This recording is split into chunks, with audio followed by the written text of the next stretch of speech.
How do we know if it's a good deal or a bad deal? Most of the time when we talk to investors, people explain the math. It's a good deal if it's going to make money. Well, how much money? What's the return? Is it cash flow? Is it yield? What metric do you use? But for me, there's a lot that goes into the decision-making process of what makes a good rental outside of math.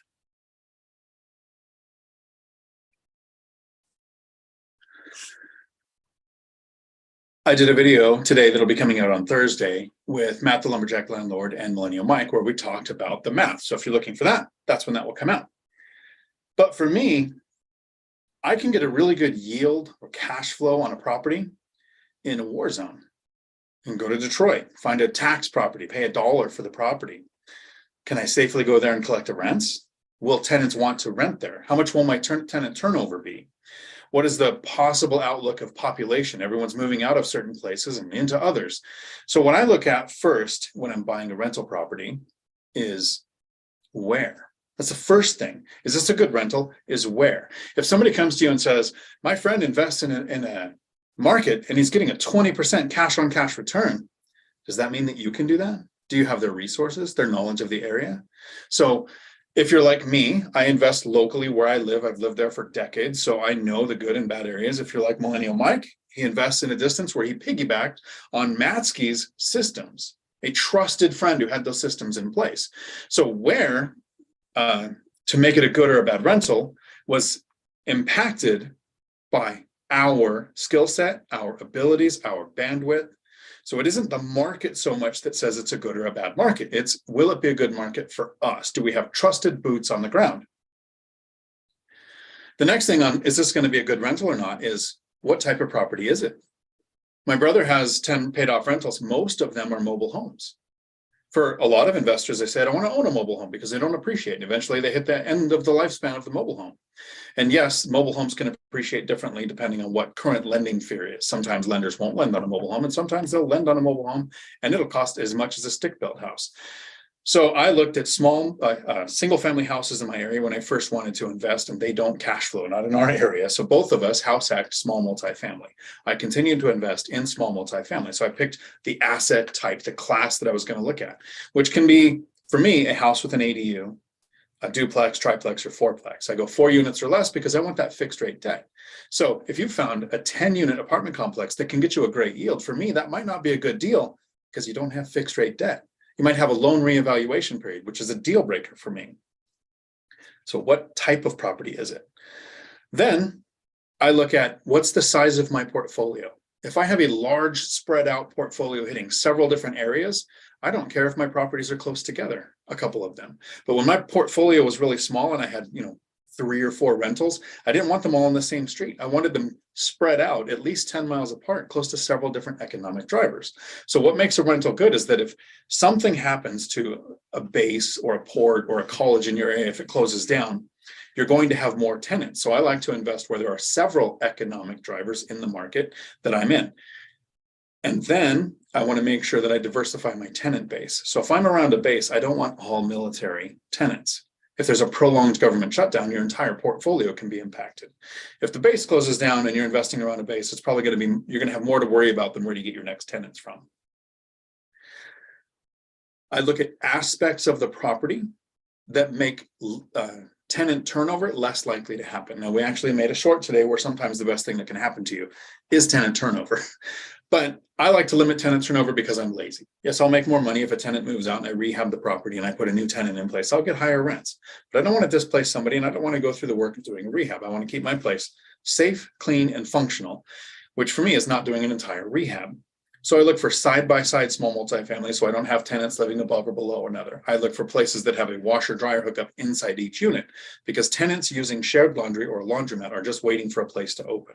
I want space. I think more space equals more stuff, so less likely to move. So I look for places with a garage with at least 2 bedrooms. Now, if you're in an area where there's a lot of retirement, or if you're buying college, a single bedroom place might work just as well.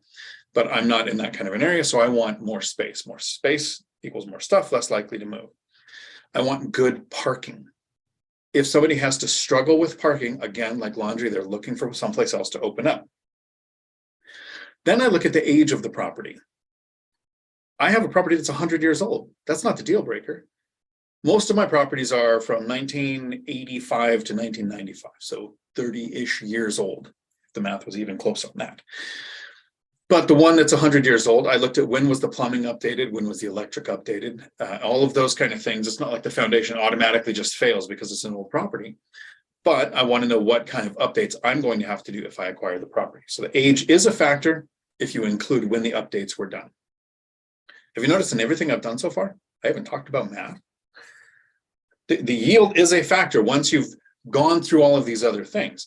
But if you found a great deal, but there was no parking, no washer dryer, it's got a great cash on cash return, your vacancy could be high enough to create more work than it's worth, which can impact your cash flow. And then the last thing that I look at is, what are my exit strategies? If I need to offload this property, if I need to sell it, or if I need to change the type of rental income that I get going from long-term to mid-term to short-term, what are my options? And for that, a lot of the times, the HOA is the deal breaker. So when I'm looking at exit strategies and the best use of my money, there are three things that I consider. The first is I tell my agents I don't want any properties in an HOA. I don't ever want to own a rental or live in a property that's in an HOA. The second is I actually say I don't want to look at properties that are a current short sale or foreclosure. In 2010 and 11, when banks were trying to offload properties, foreclosures was a good thing, because if you can get a price in that worked for both of you, it was a quick process to get that property off their books. But right now, short sales, foreclosures are taking somewhere between 1 to 3 years. And I don't want to tie up my money with a lending institution that's going to take as much time as they want to make up their mind. So when I'm deciding, is something a good rental or a bad rental, math is a factor, but it's not the thing that determines 100% of whether I'm going to make the purchase or not. That was the intro. Rant over. Nice. So if this is your first time to my channel, hopefully you're not confused that there's two of us and only one talking so far. I'm at Millennial Mike's studio. We were doing shorts together today. There are some, what do you call them, up and coming neighborhoods with a lot of rentals being built. Yeah. So it's good background for videos.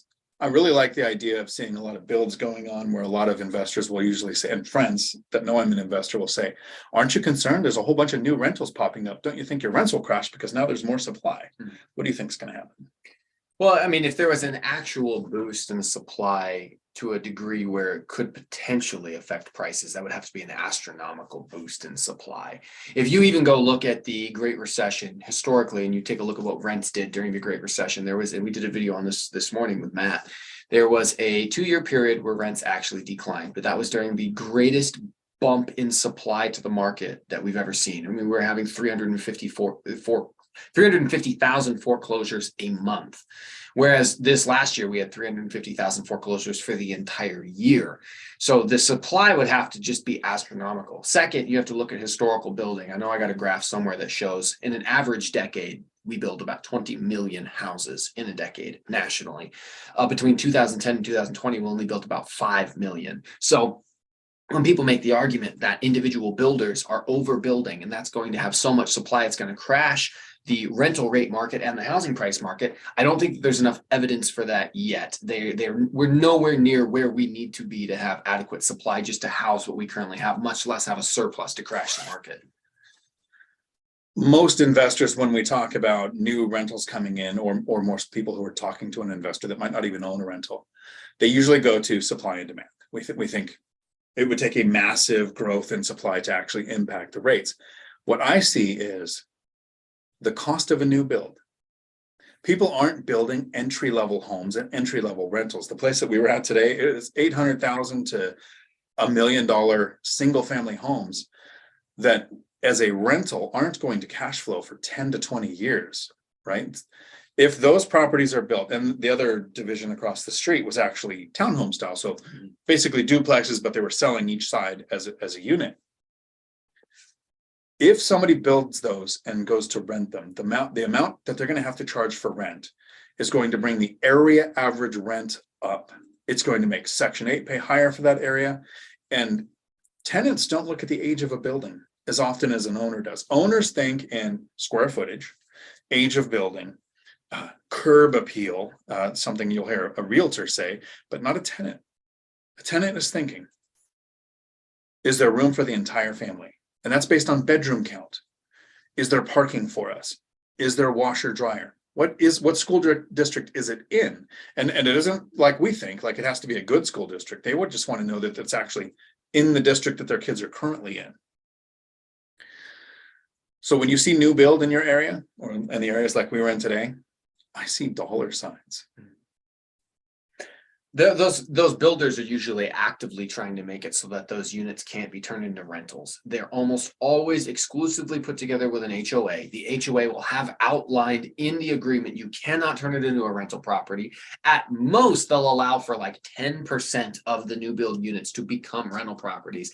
And even like the townhome style ones that I had Dion drive past, like you're looking at like, oh, these are duplexes. These are great. Well, you go in there and you talk to the actual manufacturer of the buildings, which I did, and they say, no, we won't sell to an LLC. You have to be an owner occupier. You have to occupy this building for at least 2 years, or we're going to sue you. They don't want the community being turned into a rental area. So when people say all of this new inventory is going to turn into rental properties, drive up supply, and therefore drive down the price, dude, they are actively working hard to make sure these don't become rental units. So I don't forecast it happening, at least not for a very long time. And that's beyond the fact that none of them cash flow in the first place. If you buy them, it's a terrible investment. So what investor is going to go try to turn that into a rental property? Only a moron. So I got a couple of questions here from ML and Angelina. Howdy. Asking about rate buy downs. What is a rate buy down? How does it work? And there's actually, depending on the market we're in, a different person might buy down the rate. In a seller's market where people are going over asking, waiving contingencies, offering to name their kids after the seller to try to get the deal, you're probably not going to get the seller to buy down your rate. But currently, with prices still high and interest rates high, and several markets still up, and several markets going down, like our market here, it's only up, I think it's 5.6% or 6.5%. It's in that market. So it's not 19% up like it was last year, but that doesn't mean it's come down. It means it's only increased 5.6% from last year. So you might pay for the rate buy down in a seller's market. Currently, sellers are paying the rate buy down. So you can negotiate that sometimes depending on all of the other equation parts in your deal. When it makes sense to buy down your rate for me is there's like a really strict math equation for it.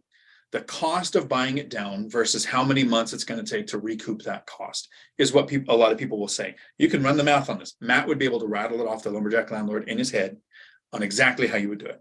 The way I look at it is I'm never going to gamble on rates going down in the future. I plan on them staying flat or going up. If they go down, I will benefit from it. And I never plan on selling. I plan on hoping for better success than all of our combined marriages, actually until death do us part. and so I'm going to have it a long time. So I've always bought the rate down or tried to negotiate for the seller to buy the rate down. If your plan is to refinance within the next 2 to 3 years, you really need to do the math on how many months will it take to recoup the cost of buying the rate down. If you plan on doing a BRRRR to refinance or selling to 1031, I wouldn't do the rate buy down. The rate buy down for me improves my cash flow for money that I know I have now that I might not have in the future, and the cash flow will help. And if rates go down, I have 2 times bought the rate down on a loan, and then 3 to 4 years later, refinance to a lower rate, because I wasn't gambling on rates ever coming down when I bought the rate down. With the crystal ball, looking backwards, I can say, yeah, the best thing to do would have been pay the higher rate, not buy it down, and then refinance 2 or 3 years later. But we don't have that crystal ball. So I buy the rate down every time. Your exit strategy may be different. So there isn't a right answer. There's just the one that will work for you. Yeah, I mean, I think rate buy downs, obviously they're very smart depending on how much it costs. I actually am releasing a video on Friday titled Purchase Price versus Monthly Payment. Because a lot of people, as I made the argument in some of my videos and on some very big channels, I was a guest on Real Estate Mindset's channel, and I made the argument that purchase price versus monthly payment, you need to understand the difference. Because some people are saying, hey, wait for the crash, wait for the crash. If it crashes $50,000 or $100,000, you're going to save all this money. Well, not if your interest rates went from a 3% to a 6%. And that's what happened. If you bought in 2021, you got a 3% interest rate versus buying right now with a 6 or 7% interest rate. Unfortunately, you're ending up with a much worse monthly payment. So I made this whole video explaining the difference between those two things. I just helped my girlfriend Marina buy her first duplex, which is a house hack. And we did rate buy down, but she didn't pay for the rate buy down. The seller paid for the rate buy down. They were willing to give her, I can't remember what the exact dollar amount was, call it $5,000, $5,000 in additional towards repairs on the property, or $5,000 towards buying the rate down. And I said, we're buying the rate down 100% because that's going to actually translate into a couple $100 a month for the next 30 years. You'll easily blow past what that $5,000 amount would have been towards repairs. So we got the rate knocked down, and she was actually able to close in December of 2022 with a 5.1% interest rate, which sounds terrible compared to 2021, but it's fantastic given everybody right now is getting 6s. And in my investment loans, I'm getting 7s. So yeah, rate buy down 100%. You should do it if you don't plan to change that mortgage anytime soon. Like Dion said, if you're like doing the BRRRR strategy, you're going to cash out in 6 months to a year. Yeah, don't pay the extra money up front. But if this is the loan you're going to have to cash flow this property for the long term, maybe interest rates crash in the future and you get an opportunity to refinance, but don't bank on it. Buy the rate down, because maximizing your cash flow starts by minimizing your monthly payment. So here's two things to think about if you're looking at buying the rate down, or if you're looking at getting a mortgage in general. First, understand that the interest rates that you're getting for a mortgage are specific to the person. Credit score, amount of the down payment, the lender's confidence in that person, it can determine where their rate goes. Is it a single family house, owner occupied? You're probably going to get the best rates. If it's a single family house that you are buying as an investment property, it's going to go up about 0.5 point. If you're buying a small multifamily, so this is duplex, triplex, or fourplex, not a house with an ADU. A house with an ADU is considered single family house for lending, so it doesn't get the bump. But a duplex, triplex, or fourplex will get about another 0.5% bump. So if you own or occupy a duplex, you're going to pay about 0.5 point higher than a single family owner occupied, or the same as an investment single family. If you investment purchase a small multifamily, you're going to get another 0.5 point. So you can be 1 point higher. So that's the first thing to consider, is what is the asset type that you're buying. The second thing is, when you're talking to a lender and they quote you a rate, ask them, is that the current rate, or is that the rate you're thinking I'm going to get if I bought the rate down? Sometimes they will give you a rate just assuming that you're going to buy the rate down, and you might be running the math like, they gave me the rate and then I might buy it down, and you might already be there. Here's a question from Success or Janelle. Howdy. He was at Zoom. Yeah, I remember. He's a good dude. And he's a lender, if I believe him, right? I think he's actually a lender, so he might know what we're talking about. With these new big LLPA hits on cash outs and rental properties, what strategies are you guys looking to do in the next year or so? Question mark. Mostly seller financing? Question. So no. What strategies are you looking at doing in the next year? 100%. If I can find seller financing deals or sub to assumable mortgages, I will take advantage of it. I've let every agent that I've talked to know, hey, a lot of people who purchased in the last 2 years at near the top of the market, we can at least, I don't think the market's going to crash, but it's certainly not appreciating at the rate that it was before. And so if you purchase something and then you go to sell that property, it's going to cost you 10% on average to sell the property. So even if you're not underwater in your property, you might actually be underwater in your property where you can't sell it without cutting a check. That presents a fantastic opportunity. There's people who locked in 3, 4, even 5% interest rates that I cannot get right now. They might have zero equity and be faced with a problem of cutting a check to sell it. So if I can say, I'll pay you 10 grand or 15 grand to just go away and sign your loan over to me, and I'll take over your lower monthly payments, I will do that deal all day, every day. And so I'm letting everybody know I want assumable mortgages. Anybody who has found themselves in that precarious situation that I just described, and if you need to hear it again, rewatch this and then say that to your agents you're talking to, so you know, so that they know you can solve a problem for their clients who are listing. So yes, I'm looking to assume mortgages and do subject to assumable loans. And also, as always, seller financing. It's the holy grail of real estate. I've got a couple of seller finance deals right now. It's wonderful for many reasons. Number one, you get to make the terms up. Interest rates suck. They're 7.5%. Great. We're going to do no interest rate. We're going to do 2% interest rate. Whatever you can get the seller to agree to, and it should be better than what the market has. For some reason, a lot of sellers who offer seller financing see it as an opportunity to make more money. And this is something you got to be wary of. I've had lots of people reach out to me on Instagram and be like, hey, I got a seller financing option. Oh, great. What are the terms? Well, yeah, they want it amortized over 10 years. They want a 9% interest rate and a balloon payment due at 4 years. I'm like, that is a horrible deal that makes absolutely no sense. The point of seller financing is not to screw you, the buyer, over at the benefit of the seller. The point is that you and the seller can come to terms that you both agree on that mutually benefit both parties and allow you to purchase something that you might not have been able to, or that they might not have been able to sell given the current condition of the market.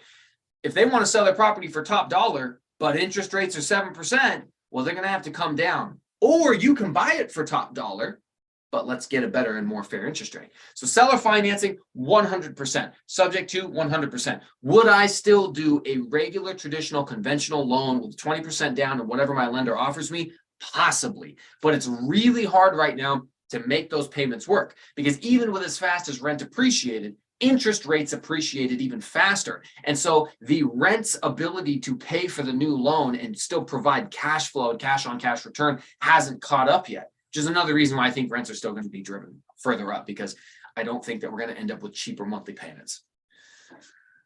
So will I do a seller finance deal or a subject to? Yes, I am making a seller financed offer with each offer that I make. But the question is, would it mostly be seller financing? That's not the strategy that I'm using. The strategy that I'm using this year on my next purchase and the offers I'm making now, Janelle, is the last couple of years, speed was your friend.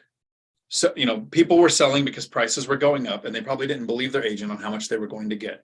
So if you can get your offer in fast, your letter of pre-qualification, everything submitted within an hour or two in my market, you had a shot. I bought one in 2021 because the seller didn't know that they were going to, a few days later, be inundated with over asking, waiving contingencies offers. So they already had that sunk cost theory where they accepted my offer. We've already interacted a little bit. So even though they got a better offer, they stuck with my deal.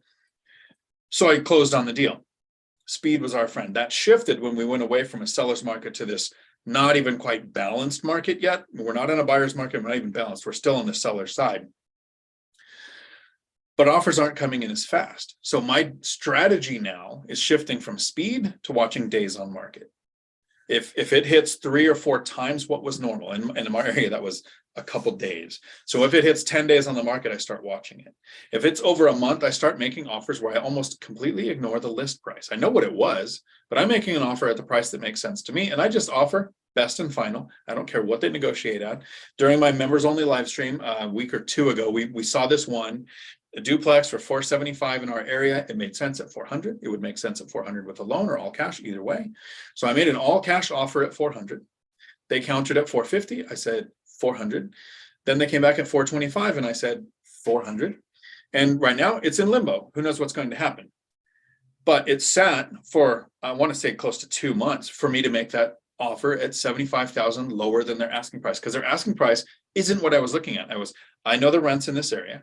I know what that place will get. I know what my payment would be if I did this with a mortgage. I know that I can use the cash because it's more attractive, and I'm in a weird position that I get and not everybody's in, but I would then maybe refinance in the future depending on what happens with rates. But I knew my number and I'm sticking to it. But the idea was to watch and see one sitting long enough to where if it came out and it's on the market for 1 day and you make a $75,000 below asking offer, your agent's probably going to stop talking to you because you're not going to get a response to that. Jason C wants to know, who's that guy sitting next to me? He looks familiar. My name is Millennial Mike. Hey, how you doing? I have my own YouTube channel. It sucks. It's hot, steaming garbage. Don't watch it. I need a life. And the more people who subscribe to me encourage me to waste my time on the internet. Please do not watch my live stream. That being said, at the end of this live stream, we're going to bring on a guest from the chat, somebody that you guys have seen in the chat thousands of times, probably the most famous person in the chat. is going to come and be a guest on my live stream with Dion and I. And the purpose of switching from Dion's live stream to my live stream is to make you guys come over, watch my channel, and subscribe. So even though I said don't, it's up to you. Pick whatever you want to do. But if you want to see the interview with a guest from the comment section, then you're going to miss out if you don't come watch it. And howdy, everybody. I say we have Memphis and Vegas. Memphis is up 47% year over year. Ouch. Sounds like a real estate crash is happening to me. Ouch. Sounds like a I bubble. wish I had my binoculars. I could look for it, see it out there. Zachary. Howdy. A very familiar looking name. Is there a limit to how much seller's concessions you can get as a primary residence or investor? So this is a specific question you're going to want to ask your agents in your market.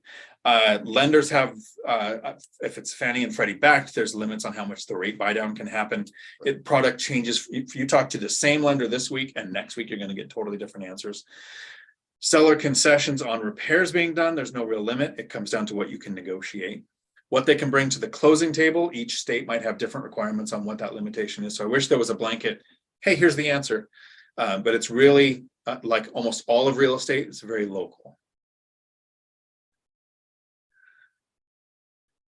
Question from Rob for Mike. So I haven't read it yet. So it's either going to be a question or a dig on Mike. It's Rob. It's going to be an insult. Right. Mike, how big of a property, number of units would you have to buy today to be retired? Oh, good question. Let's see here. I mean, if I wanted to do lean fire and live right on the edge, just make all my monthly expenses, honestly, I could probably do it with the rentals I have now if I took all of my cash and just paid them off. Just paid off like 2 or 3 of them and then lived on 100% of the cash flow. I could do it right now. But I don't want to be lean fire. I've seen what happens when somebody retires too early and thinks their real estate's going to float them, and then it doesn't. And then they end up struggling every month, and they end up being stressed out. They don't have a job anymore, and they move. So now they can't even get their job back easily. So I don't want to go for lean fire. I would much rather go for fat fire. I would rather have way more money than I think I need. And then when some medical problem pops up or some legal issue pops up or, something like that, I have the means to handle it. And then when it comes to fat fire, well, that's a much bigger number. That makes me think, okay, I want 30 rental properties. And right now I'm at 10, I need 30 more doors operating at approximately where I'm at right now, completely replace my income, then double my income. And then allow me to live the life I want, which is I have sacrificed. I'm 32 years old. I've been poor my entire life. Section 8, free lunch, food stamps my whole life. Like, I don't want to be poor anymore. I already did my time. All right. I want to go somewhere and have a vacation and enjoy a little bit of luxury living. I want to get a matching Lambo with Matt so we can roll around. And I want to go to trips to Colombia with Dion for the scenery and have a good time. Scuba. Yeah. I'm kidding.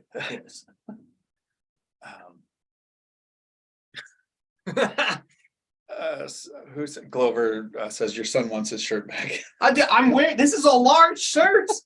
I'm not wearing a schmedium. I know cops are guilty of always having schmediums on, but like this is, look at it. See, it comes down like this is a large size shirt.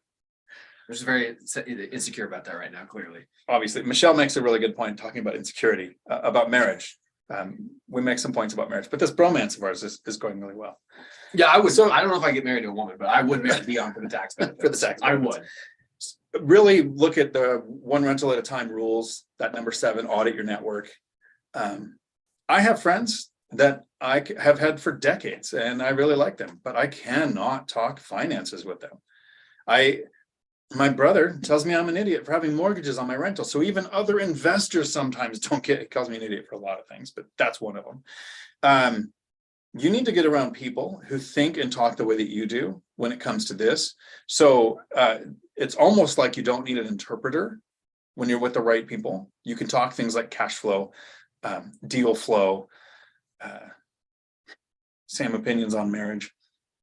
And it doesn't mean you have to eliminate the people in your life who don't think or see things the way you do. But if you want to be successful with finances, you want to be on a softball team and you really want to get good at it, at just playing in your close local league, you're going to spend a lot of time with people on that team. That's the only way you're going to get better. Finances are no different. Jacob makes a point here. Would recasting your loan be in the same ballpark as buying down the loan? It could be. Some lenders will require a certain amount to be not spent, paid on the mortgage to recast. Sometimes it's $10,000 or $20,000 that they want. So you're kind of buying it down. And then recasting, each lender has a different way of what they define recasting, whether that's restarting to 30 years, almost like it's a new refinance without having to go through all the steps of the refinance, or if it's just you make a one-time payment to bring down the principal owed, and then you recast at that point. From what I've looked at, recasting has never been the best option for me because of the way that amortization works. I don't like resetting the interest. Don't let the tax tail wag the dog. You don't want to pay an interest payment to save on taxes. The ROI on that is negative. If you have interest, get the tax benefits, but don't try to have an interest payment to get the benefits. Victor, howdy. Do you guys have any experience with solar panels? And if so, what is your opinion on them? I purchased a home as a primary home, but it could be a good rental in the future.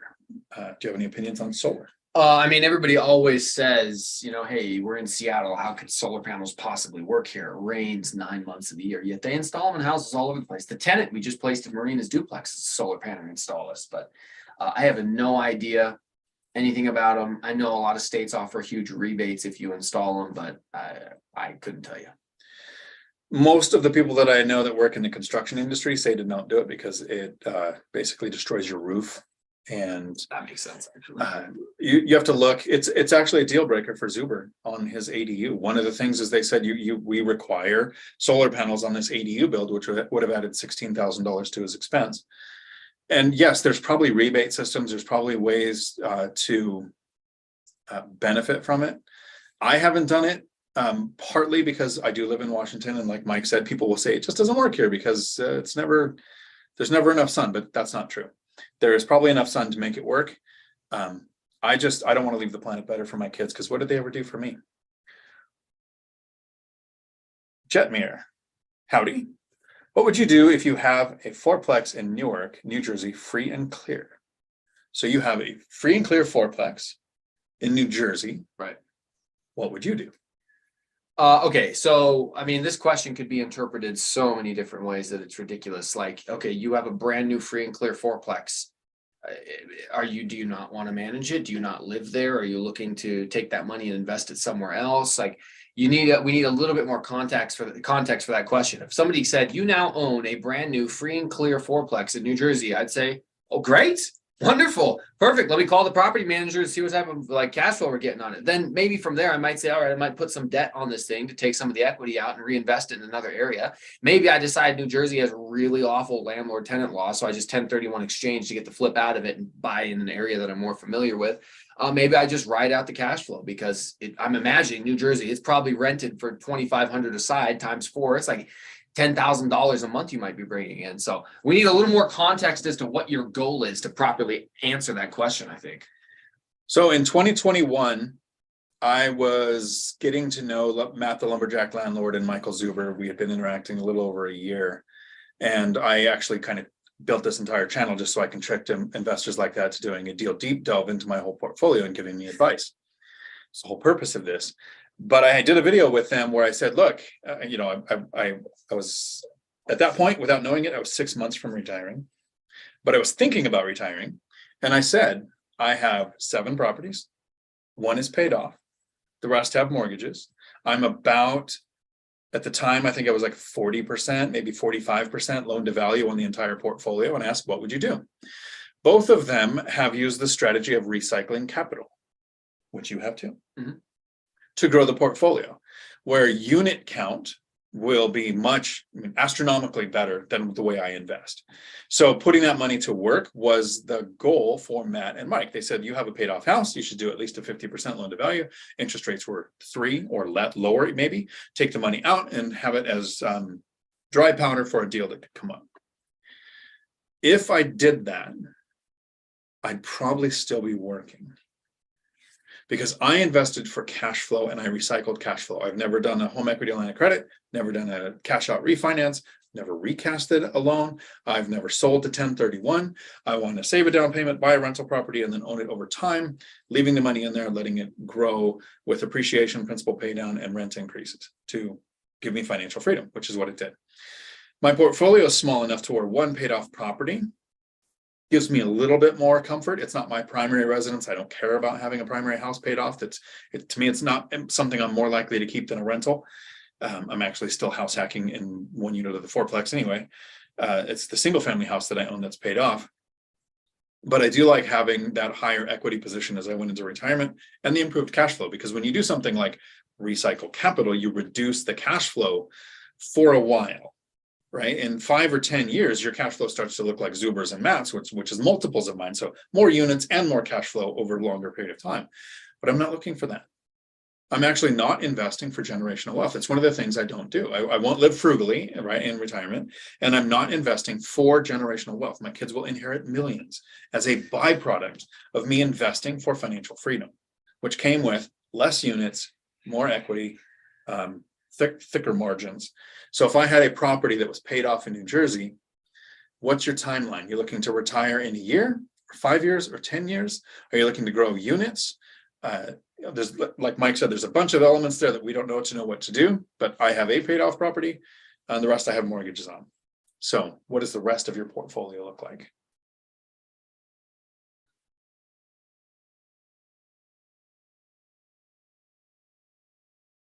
Rob, here's a question. With higher rates, are you seeking loans that allow recast?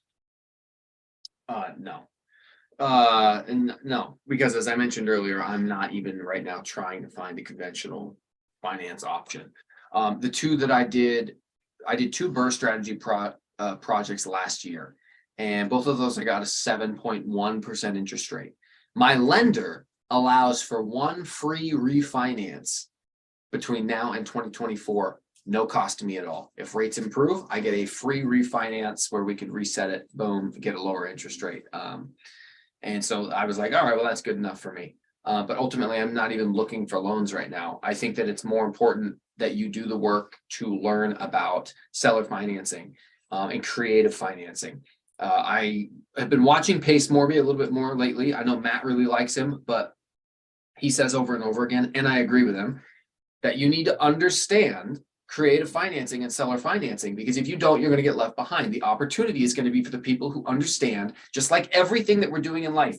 What happened with Uber? We cut out the middleman, the dispatcher, and we were able to go straight to the taxi driver ourselves via an app. Something like that is coming with real estate. People are going to stop wanting to play the game the banks are making us play, where we have to use them as the middleman and we have to pay their fees and we have to participate in the financial matrix with them. I don't want to do it anymore. Neither do you. If you and I can come together and do a deal and come up with our own terms that are beneficial to the both of us via creative financing, we'll be able to get a lot more done and save money. And you as the seller will make more money. So I'm not even looking for those types of deals right now. There's enough opportunity for seller financing out there. If you know how to have the conversation, talk to the agents and make it happen, you'll be successful. Super chat from Lumberjack Landlord. My favorite shorts authors and performers.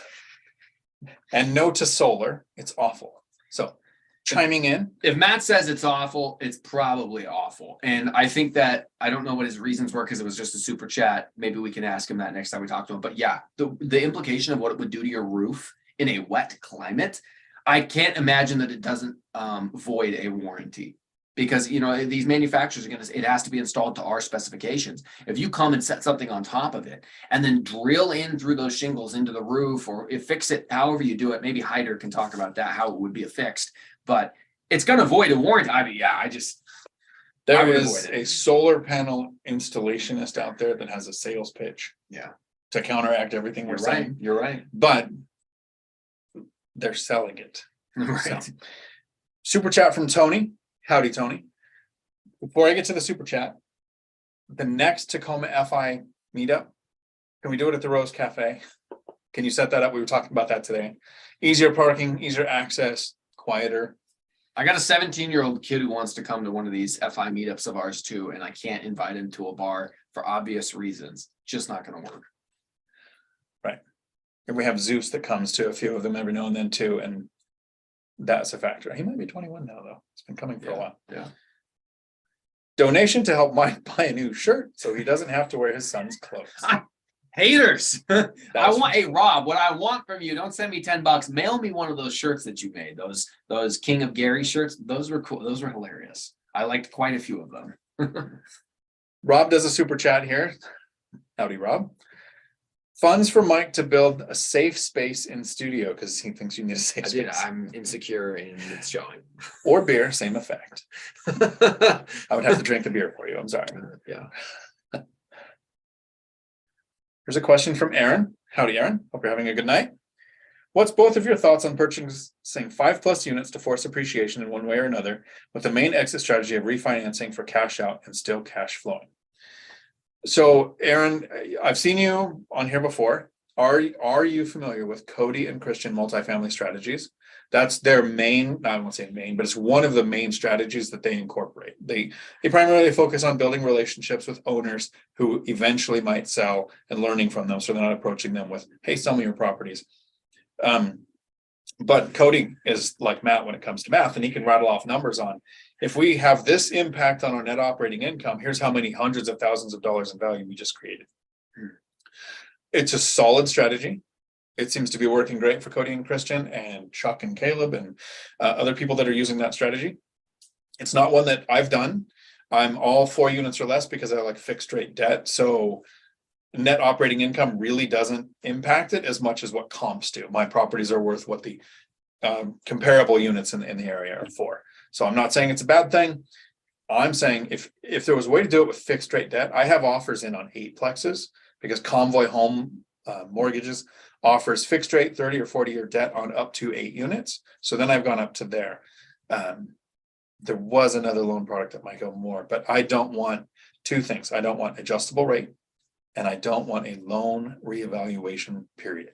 That is why Zuber was able to, in 2008 and 9, pick up all the multifamily that he did, sold off all the single family houses because the affordability index was so skewed that he went the other way because people had bad debt with adjustable rates and loan reevaluation periods, which is not something I want. My financial freedom comes with financial peace. Right. I have fixed rate debt I will never have to think about. I can refinance if rates drop stupid low again, but I don't need to. And I never need to go to the bank and prove, here's the income on the property, please continue with the loan. Because they can also say, your net operating income isn't good enough. You either need to sell, refinance with someone else, or cut us a check for a couple $100,000 to bring it back down to the ratio that we're comfortable with. So there's a couple of deal breakers there for me. Stephan. Howdy. How would you guys start with seller financing? I am going to put my email in the chat. Feel free to reach out.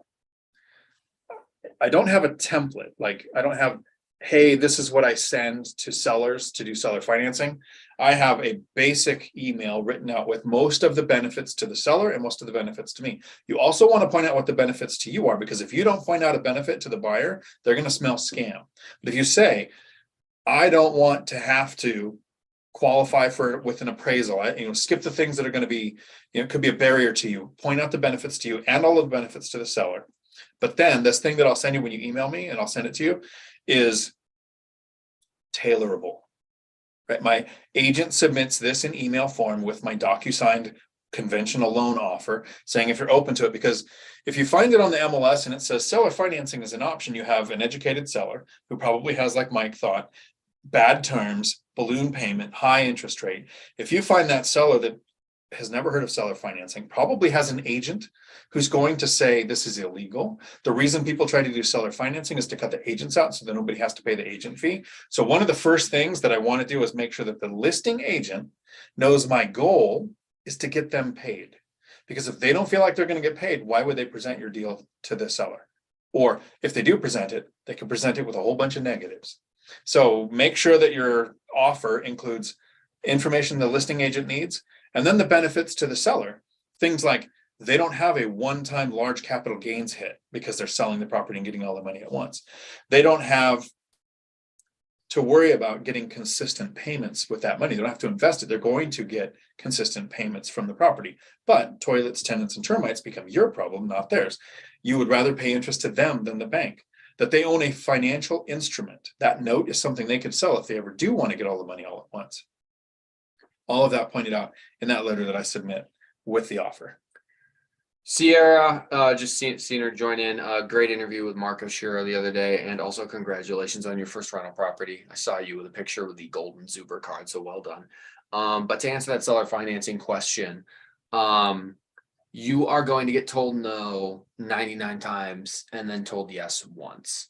Or you might get told yes 4 or 5 times, but they're going to be really sucky terms. It's not easy.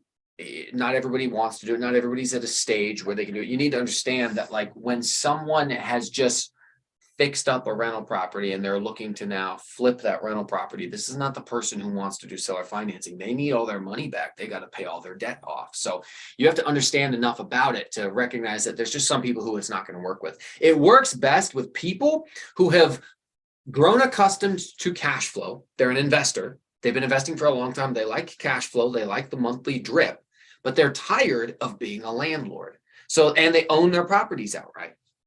So they want to sell what they have, but they like keeping money in. Yeah, there's the tax benefits and things like that. I don't necessarily think that's the number one thing that they look at as the reason why they want to seller finance. From the people I've talked to that have done seller financing with me, it's that they want to keep passive income. They don't want to be responsible for the rentals anymore. And oftentimes in most of the seller financing deals I've talked with or looked at from other people, we did a live stream last week with a guy from the chat, Laser Focus Solutions.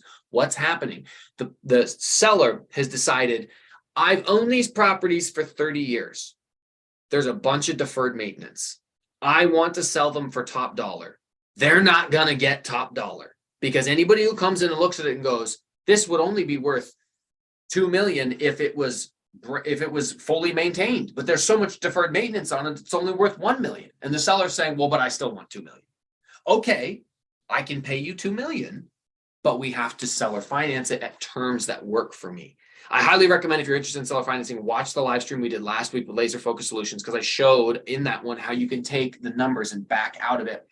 The portfolio produces this dollar amount, $24,000 a month. You got to set aside for this, for repairs. What do you want to get paid? Then you figure out what you have left over. You can proposition the seller with. But you do have to understand, you're probably not going to seller finance a beautiful turnkey premium property that's operating wonderfully, because if so, why would they even be getting rid of it? It's not very likely. I mean, maybe there's some unicorns out there, but what's more likely is you're going to get something with some deferred maintenance where they want a higher price than what it's really worth. But you can pay a higher price if you get great terms. I would overpay an insane amount on a property if I could amortize it over 100 years with a 0% interest rate and no payments for the first 6 months, and all these different things that Cody and Christian have done. Yeah, I'm not going to make a payment for the first 6 months I own it. Well, that's pretty freaking nice. You just got 30 units that are going to pay you for 6 months with no payments. Pretty easy to make a deal like that. Makes sense. So it's very creative, the creative emphasis on the creative for the creative financing part. But recognize you're going to get told no a lot. All right. It's hard to find these deals. There's no internet website where you just get to type it in and all of a sudden you're inundated with a bunch of different people who want to do this. You have to pretty much go out there and build it. Rick, I also missed the shirt with the swing line stapler, but really quick, I don't wear it because that is the nonprofit that I founded with the CDL school, and I retired from that and gave the nonprofit to the CDL school when I quit working there. So every time I put it on, I feel like I was going to work. I don't want to feel like that, but I missed the shirt too. Jose, howdy. I've heard Mr. Zuber say that his second and third deals, he did 80-10-10. Can you explain how the seller carries the 10%? Or did I misunderstand the structure of the deal? You didn't. And recently, Zuber was talking about, and I've actually made some offers on 50-40-10. So you'll notice the common thing in that in 80-10-10 or 50-40-10 is the 10. Lenders are only going to lend if you have some skin in the game. That's why you're not supposed to receive a gift of a down payment. They want it to be yours, because most of them know that the gift is actually more financing, which impacts your debt to income ratio. And you're more likely to walk away from something you don't have any money in. So the 10% in the 50-40-10 or 80-10-10 stays the same. The 40 or the 10 changes because you just get a second position note for the seller. So it's a form of seller financing when somebody usually has too much debt to just do seller financing for the entire amount. So the 80 could have covered their mortgage, and maybe some money that they want to walk away with. The 10% is a note. You're going to be paying payments to them on that 10%, which you can structure however you want. 5-year, 10-year, 30-year fixed, whatever you guys can both agree to. And then the 10% is your down payment, so that the lender's comfortable with their 50 or 80 that they put into the deal.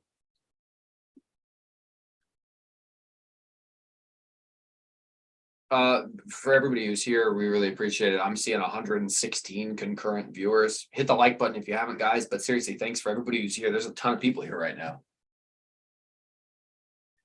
Howdy, Larry, from Eastern Washington. We call that the Eastern Northern California. Spokompton, Spokanistan. All night hider, you missed scuba. You should come up here and scuba. You need a dry suit though. This water's not friendly.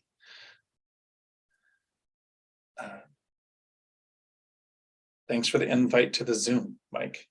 Yeah, what? For Tony. Tony wanted an invite to this one? Sorry, Tony. Maybe next time. I thought I saw another seller financing question, but unless you got something. If you can find it, Yeah. Somebody asked, he goes, I think it was Rob. Yeah, Rob goes, Mike, how are you looking for seller finance deals? Agents, privy, etc. I don't know what privy is. Yeah, so there's a question that I ask everybody, like, how many real estate agents are you talking to a week? The answer should be multiple, right?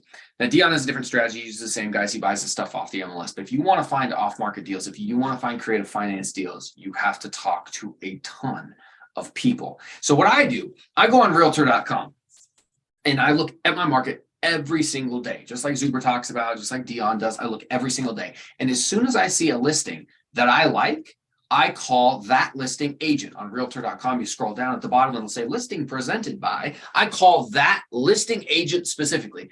How you doing? My name is Mike Newton. I bought a whole bunch of properties in this area in the last 2 years that look similar to the one that I'm looking at right now. I'd like to ask you some questions about it. Now they know a few things. Hey, this guy's a serious buyer. He's got credentials. He's bought in the area before. He wants to ask some questions. Perfect. And then from there, I ask him all the questions I got about it, and things like, why is the seller selling this property? Oh, okay, they're selling it because they're also from out of state, or someone just passed away. Whatever the issue is, is there a need for it to sell quicker or sooner? I start to figure out what the backstory is, so I can even figure out if seller financing is a viable option. As I mentioned earlier, oh yeah, this is a guy who likes to buy and flip houses. Well, then I know he's got a bunch of debt in it. He's not going to seller finance. I still might be able to get that house from him, but I might not be able to get seller finance. So then from there, I'm talking to the agent. I'm figuring out what the pressure points are on the sale. And after I've done all this stuff, I like the house. I like, hey, by the way, I don't have any real estate agent representing me right now. Would you mind representing me on this transaction if your client's okay with it? And then they go, oh, yeah, no, of course, that's fine. Because they're thinking I get to double dip. Great. Now they like me better than everybody else because they get to double dip with me. Perfect. After that, yeah, I bought cash before, but you know what? Do you know if your seller would be open to any type of creative financing or owner carry? And I try not to use the term seller financing just because seller itself is kind of a negative connotation word. So owner financing, owner carry. Well, what do you have in mind? Or I don't know what that is. And then you have to explain and talk about it. And that's how it is. Or sometimes you get, yeah, actually they are. They're actually open to owner financing. Or they're not. But I have a couple of other deals where some owners are open to owner financing. So it's all about networking. You need to talk. You need to develop your ability to communicate with other people, to be charming and likable and friendly and professional. And that only comes with time speaking on the phone to somebody. You also have to be relatively well educated about what you're speaking on so you don't sound like a freaking moron. But I would highly recommend you look every day when you find a listing you like, call that listing agent and just keep asking questions about their business, who they work with, what off-market deals they have. And then eventually, after all of that, something will shake loose and you'll get your opportunity. But it takes a lot of work. For those that are driving and can't read the chat, thank you, Dan. Howdy. For answering Zach's question with FHA max seller concessions is 6%. Conventional depends on the down payment. Usually between 3 to 6%. These are on primary homes. Investment is 2%. Question from Cody. Howdy. For Mike. Once you are lean fi, what are the odds that you take a less stressful, less shoot at you type of job? Well, okay, so I if I'm understanding that correctly, his question is, if I become if I get to the point where I'm lean financial independent, will I quit my job as a police officer and take a less stressful job and then continue pursuing fat fire from that point? The answer is no, I won't. I love, dude, I mean, I get paid to fast rope out of helicopters and all this cool gear and night vision goggles and then to go assault like a town on a military base. And I mean, I get to do some really fun, cool stuff. I get paid to go to the range. Most people have to pay to go to the range. I get paid to go to the range and do cool guy stuff and work out with a bunch of other, like, it's a good time. So am I going to give that up? No. In fact, that's going to be the hardest part of hitting financial freedom. I'm still going to do it. I'm still not going to, I'm going to cross that threshold because time with my kids is more important. And I've been shot at too many times in the last couple of months. It's at the point now where it's starting to be like, I feel like I'm just working on luck here. But no, I won't be changing jobs. Definitely not. And then when I actually hit the fat fire that I won't have another W-2 job. I will get a real estate license and I will buy and sell some of my own real estate, maybe some real estate in Florida. I will be a 1099 only. Hopefully you never have this experience. So 2008, when I was laid off from law enforcement, my plan was, I have a CDL, it's a backup plan. So I doubled my income and went driving for Oak Harbor Freight Line, who then went on strike. So I ended up going to the truck driving school to teach for making hardly any money. But I enjoyed the work. And my daughter came to me, she was a teenager at the time. And I'm not much of an emotional person, but I got emotional. I don't think she noticed at the time. But she gave me a big hug and she said, I'm really happy you're not a cop anymore because you always come home in a good mood. My plan was to go back to law enforcement almost until that conversation. When that conversation happened, I thought there are a lot of paths to financial freedom. I could do this without the job that apparently makes me come home in a bad mood. Larson, howdy. Do you recommend any loan calculator when running numbers on a property? I do. If you're a BiggerPockets Pro member, they have a good calculator app that it looks great and it's best used for, like, I think, impressing a spouse or a partner. Here's a cool pie chart on what this is going to look like.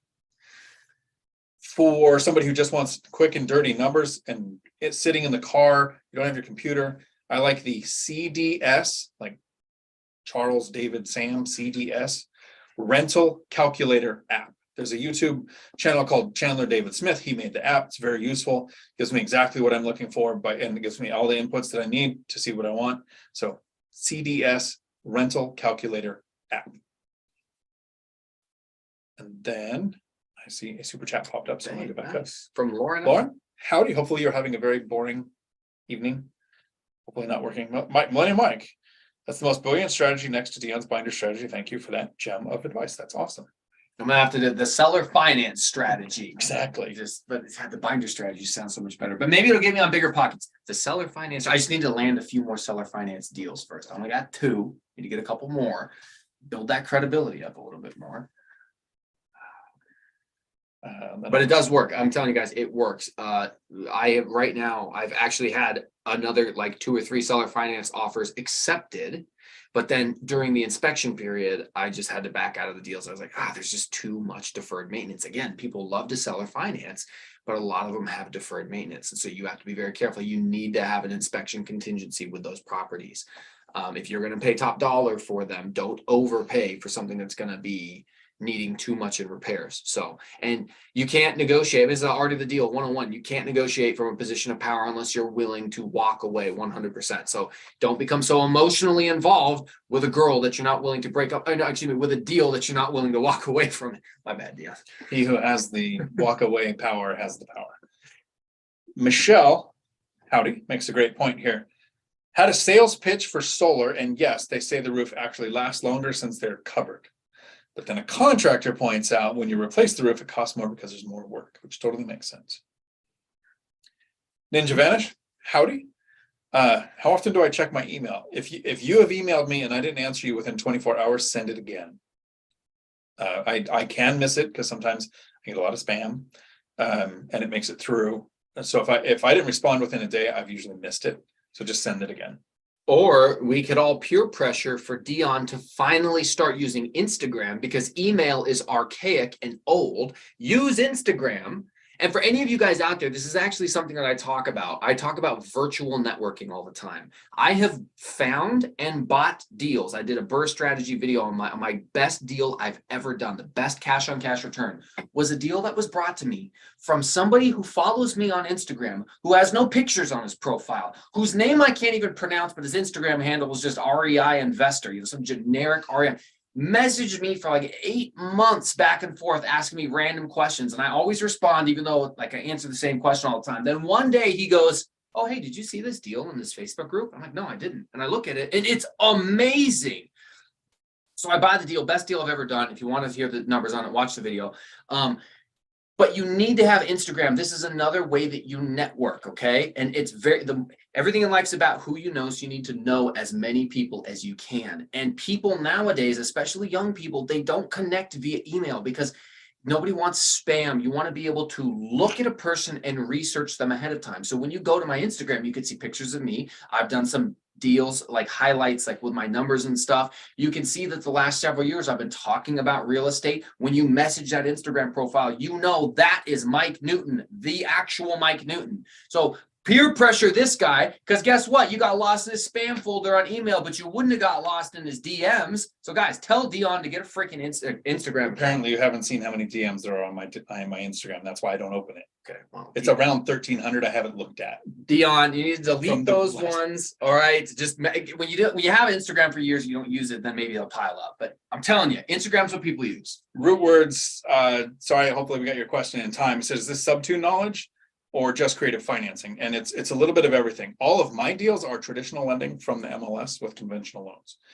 Mike has done more creative stuff, and we work with Matt the Lumberjack Landlord, and not work with, but we interact with Zuber and Matt, who have done a lot more creative things than that. I'm kind of the outlier. I call myself the lazy investor. I haven't done any of those kind of things. My next one is either going to be cash or a loan from a mortgage company. So I do make seller financing offers, and I've had some come really close, but I haven't had one stick yet. He's not lazy, guys. That's his moniker, but it's not true. He's not a lazy person. He worked extremely hard for years to put himself in a position where he could become lazy, but he's not actually lazy. Melissa only hits the like button when I overshare. Nice. I don't think I can. So that's the problem. I'm at your place and you don't have the vodka. So no, lack of oversharing is not my fault tonight. This is a sober live stream. I'm sorry. I'm so disappointed. That would be one. If we do a live stream at Dion's, after the live stream, to close out the live stream, after he's gotten himself good and liquored up, I'll do field sobriety tests on him, and we'll see if he can walk a straight line for you guys. Rob does bring up a good point here. Topic for Dion's overshare, Pattaya, because obviously Rob's been to Thailand. So my brother and I go to Thailand, and we literally are there for scuba. We are there. We went to Koh Phanang for scuba. We went to Chiang Mai for swimming with elephants and playing with tigers and all the touristy stuff, but it's scuba. We take the overnight train and get off in Bangkok, which is hours away from Pattaya. Hundreds of people, thousands of people probably at the train station walking around. Taxi cab guy comes walking up to me and my brother, just two single guys standing alone, walks up because we're going to Pattaya because somebody said go check it out. There's 100 cities we could be going to, and the taxi cab walks up to us and goes, "You guys going to Pattaya?" Because he knew. and yeah, so that was enough of that oversharing because I don't want to get kicked off YouTube. It's all good, man. Yeah, and I definitely read those magazines for the articles. Yeah, I didn't go to Thailand for that. Zachary. Does assumable mortgage deals also involve an agent? Yes, it can. Honestly, I appreciate the agent because I'm overseas, but wondering if agents can involve. Yes, you can absolutely use an agent in that because you're making an offer where you can do the assumable. I used an agent when I tried to give my house away. We experienced a failed subject to. Owned the house. Signed the house saying, if you can take over the payments, basically it's yours. Lender told her, if you make 12 consecutive payments, then the mortgage is yours. She got to 10.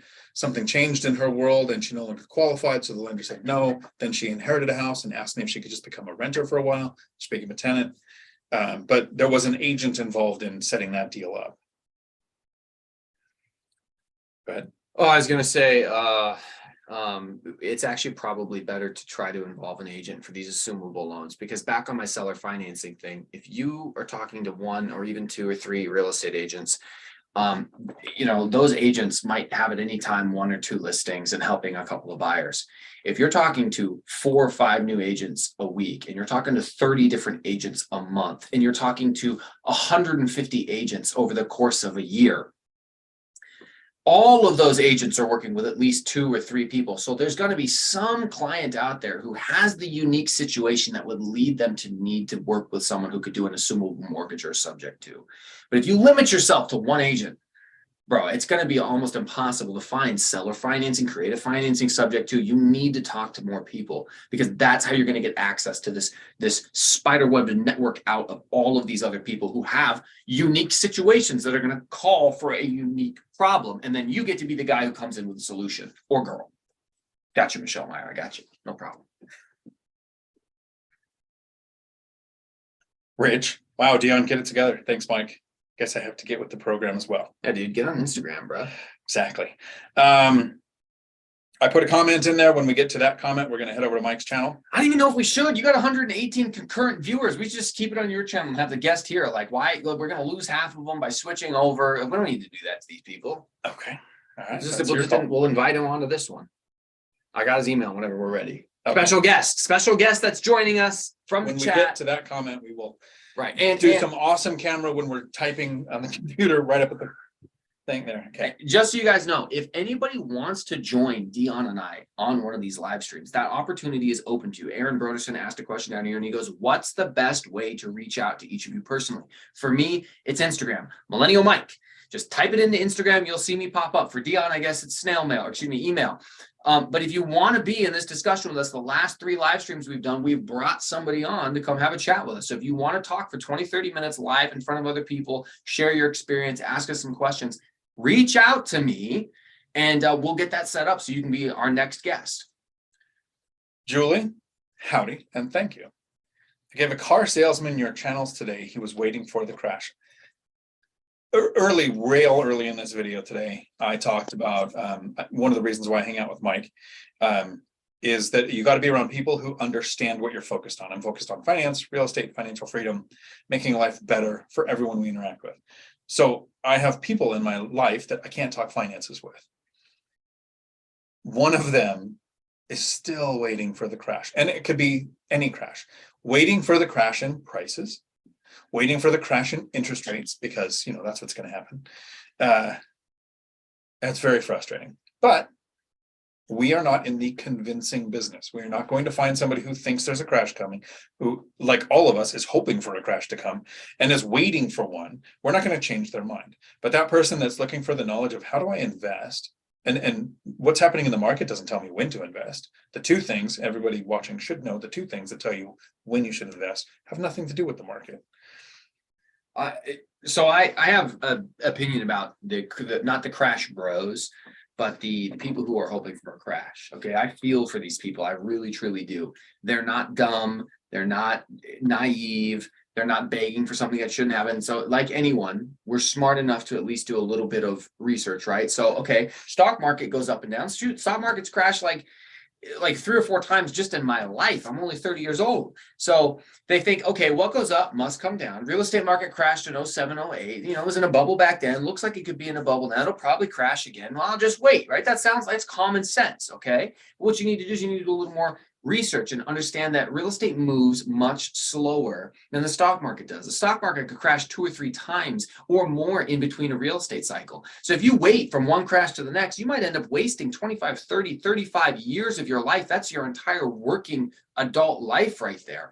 I'm not saying another crash will never happen, but you can't predict with the same certainty that it's going to happen on an 8 to 12 year basis, like seems to be consistent with stocks. And yeah, maybe there's some evidence that, we're in a bubble. Okay, well, here's an interesting mark I need to do a whole independent video on. But one of the number 1 predicators for a real estate crash that happened in the Great Recession, that happened during the Great Depression, mortgage fraud skyrocketed.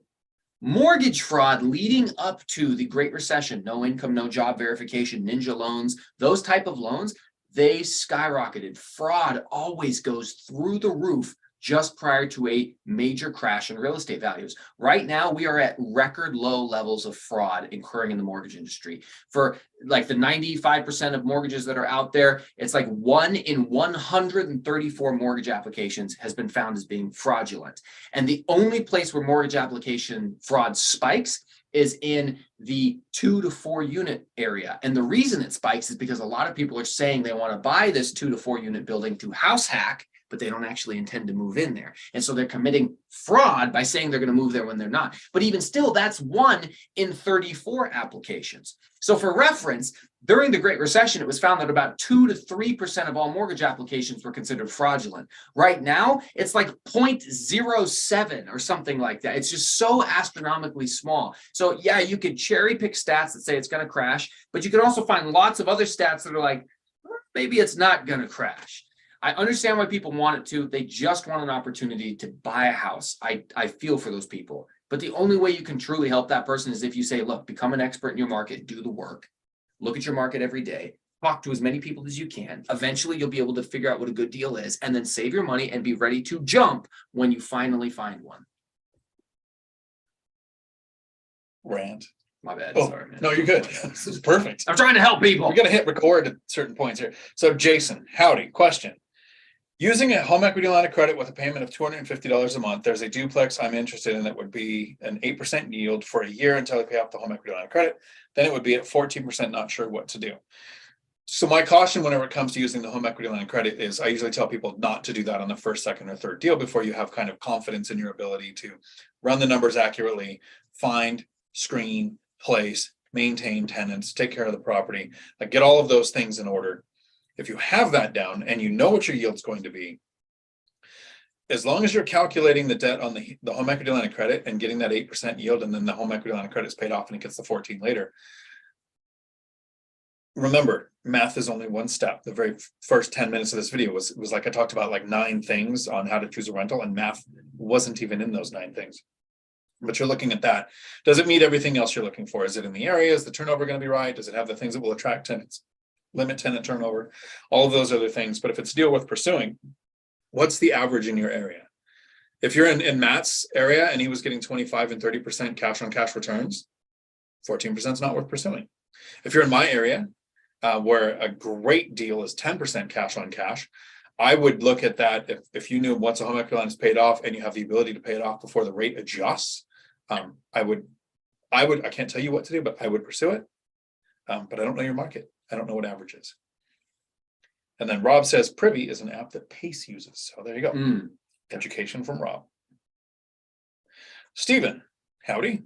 Follow up on seller financing. Is it not beginner friendly? I think it can be used at any point in time, but the knowledge of how it works is going to add some complexity that a beginner might. If you've educated yourself enough and you can find the deal and make it work, and you have somebody looking over your shoulder, so even on a seller financing deal, I would have involve an agent to make sure, and an attorney to make sure everything's being done legally and correctly. Yeah, maybe. I should probably make a video explaining this in more depth because I bet it's a pretty commonly asked question. There's no reason why a beginner could not use seller financing. The only barriers that are going to exist are mental block barriers in your own mind, because you're going to say, oh, I'm a beginner. You're not as familiar with the way a transaction takes place. And so you're going to be stressed out about it. But truthfully, from someone who's done a bunch of different transactions, I've got like 8 properties and I've refinanced several times and I've gone through the loan process many times. It's very easy. Instead, you can still use a real estate agent, but you don't have to, but you could. You have a purchase agreement between you and the seller that outlines the terms. It could be 2 pages, amortized over 30 years at a 5% interest rate, balloon payment due at 12 years, purchase price is this. And then you're going to make monthly payments of this amount. I mean, literally extremely simple. I even have an entire document that I could email somebody, or if you mess around on Instagram, I could send you a copy of that document so you can see what one looks like. Then once you have that purchase agreement, you're just going to a title company. Same that you would do in a regular transaction. You go to a title company and you say, I'm going to buy this house from this person. Here's our purchase agreement. And the title company is going to take it from there. They're still going to do title search, title insurance on the property, the title history on the property. The nice thing now is you don't have to involve a lender. There's no underwriting. There's none of that. There's no need for an appraisal. You two agreed to this price. That's what you're going to do. Now, maybe you decided you want an inspection in there still. That's on you. But you just go to the title company, you give them the purchase agreement, they're going to conduct the transaction in the exact same way that you would with anything else. They're going to hold records that show the amortization schedule, the payment schedule. And then when you deposit your money, you're going to put it into an escrow account with a title company who's going to hold it, and you don't have to worry about losing that money, or if you back out of the contract on a mutual release, you're going to be fine. It's not any more complex. It's just like buying a house. Any of the mental blocks are just in your own head. And if you're doing a seller finance, you have an offer, hit me up on Instagram. I can help look at your deal for you or walk you through it to make sure you don't get taken advantage of. Sorry. Mark Oshiro says you're going to join the fire department before you retire. Mark, please. There's just no way. Look how much energy I have. Do you think that I could just sit in a fire hall and play video games and barbecue and not do any real work? I'm a first responder. I can't show up at a critical incident and be like, all right, let's wait for the cops to show up, do 95% of the work, and then swoop in with our big weird hats and look like the heroes. I actually like to do the work, not just take credit for it. It totally makes sense. Mark just needs you for the calendar. Yeah. Aaron says, the Deal Check Calculator is an outstanding app for analyzing properties. So I'm going to have to check that out. That's not one I've heard of. So I will check that out. Thanks, Aaron. Buddies, howdy. Should I pay cash for a cheap property, $67,000, or mortgage it? What would you do? So you've already made the decision. It's a good deal. You want to pursue it. The first barrier you might run into is finding a lender willing to lend on something less than $75,000. It's possible. It's challenging. I've bought many houses in that price range. Many. And it is tough to find a lender. I have a lender that will go all the way down to a $40,000 mortgage. So, around a $50,000, $60,000 price point. The downside with these types of properties are right now, with the interest rate being so high, depends on what it's going to rent for. It's going to be tougher and tougher to cash flow, but it can still be done. And so ultimately it just comes down to running the numbers. What is your cash on cash return or your yield at the end? If you lock up $67,000 plus closing costs versus the 20% down, which might only be something like $13,000 plus closing costs, what's your cash on cash return going to be? And that's how I would make my decision. So long as I'm still cash flowing with that higher payment, given the higher interest rates. Joey, howdy. Have either of you started in midterm or short-term rental game? I haven't. I came really close. I have a triplex it's a house and a duplex. I was kind of hoping the tenants moved out last time I went to do the binder strategy, but they came back with a number that made me feel stupid. So they stayed. And if they moved out, I was going to try my first short-term rental. Since almost all of my properties, except for one, is small multifamily, I don't want to have kind of revolving tenants next to long-term tenants. So I would have to have both units empty at the same time to go mid or short-term. So I might at some point do that, but not today. I have a video on my channel done recently with Tony, who's here in the chat tonight, where we used his spreadsheet to analyze the difference between having a property on long-term tenants and midterm tenants. I forget the name of the channel. So I'm going to pin it in or not channel, but the video. I'm going to pin it in a comment after the live stream. So it'll be in the comments below this video later in Futureland. Shamir, howdy. Asking Mike, can you do any kind of maintenance? Yeah, so before I became a police officer, I was in construction from age 18 to 25. I remodeled kitchens and bathrooms. I put in granite and quartz, tile work. I did showers. I did all that type of stuff. So I'm moderately handy, somewhat. I can't, not nearly as much as All Nighter Hider, but at least enough to swap out a water heater crudely when the time came.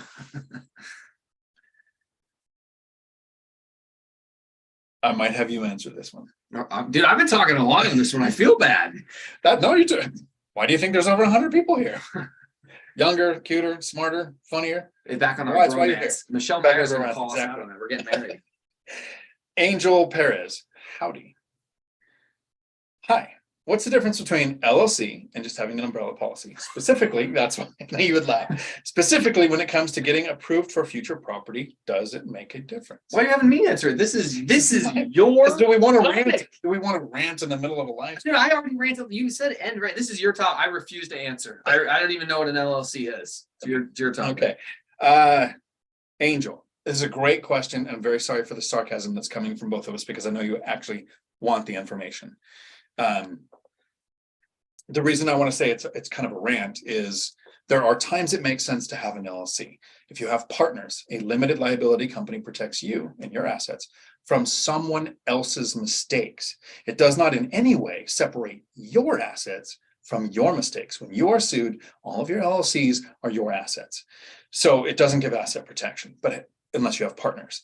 Some lenders, hard money lenders, and sometimes DSCR loans will only lend to an entity like an LLC. So you can't own or occupy it, can't house hack it. You have to use the LLC to purchase it, or you can't benefit from some of the benefits of house hacking. You could still live there.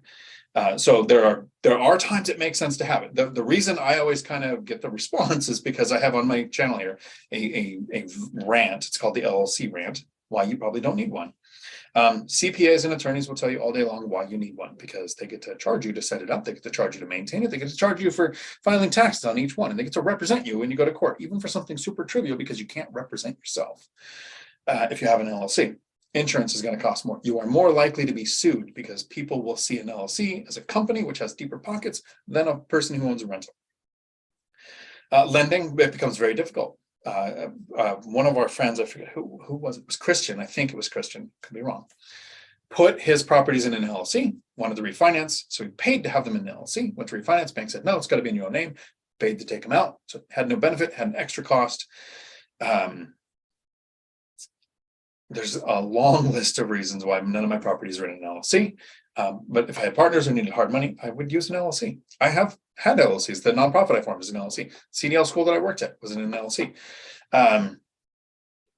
So there's 3 forms of asset protection that you're going to use whether you have an LLC or not. So my concern is that brand new investor that doesn't even have a rental yet, right? They don't even have a cash flowing property yet. And they think, I need an LLC. I have to name it. How do I pay myself from it? How do I qualify for lending since this thing was born today, doesn't have a credit history, doesn't have all the things that you're looking for when you're getting into real estate? There's a bunch of confusing things to put in the way of just buying a rental that makes money.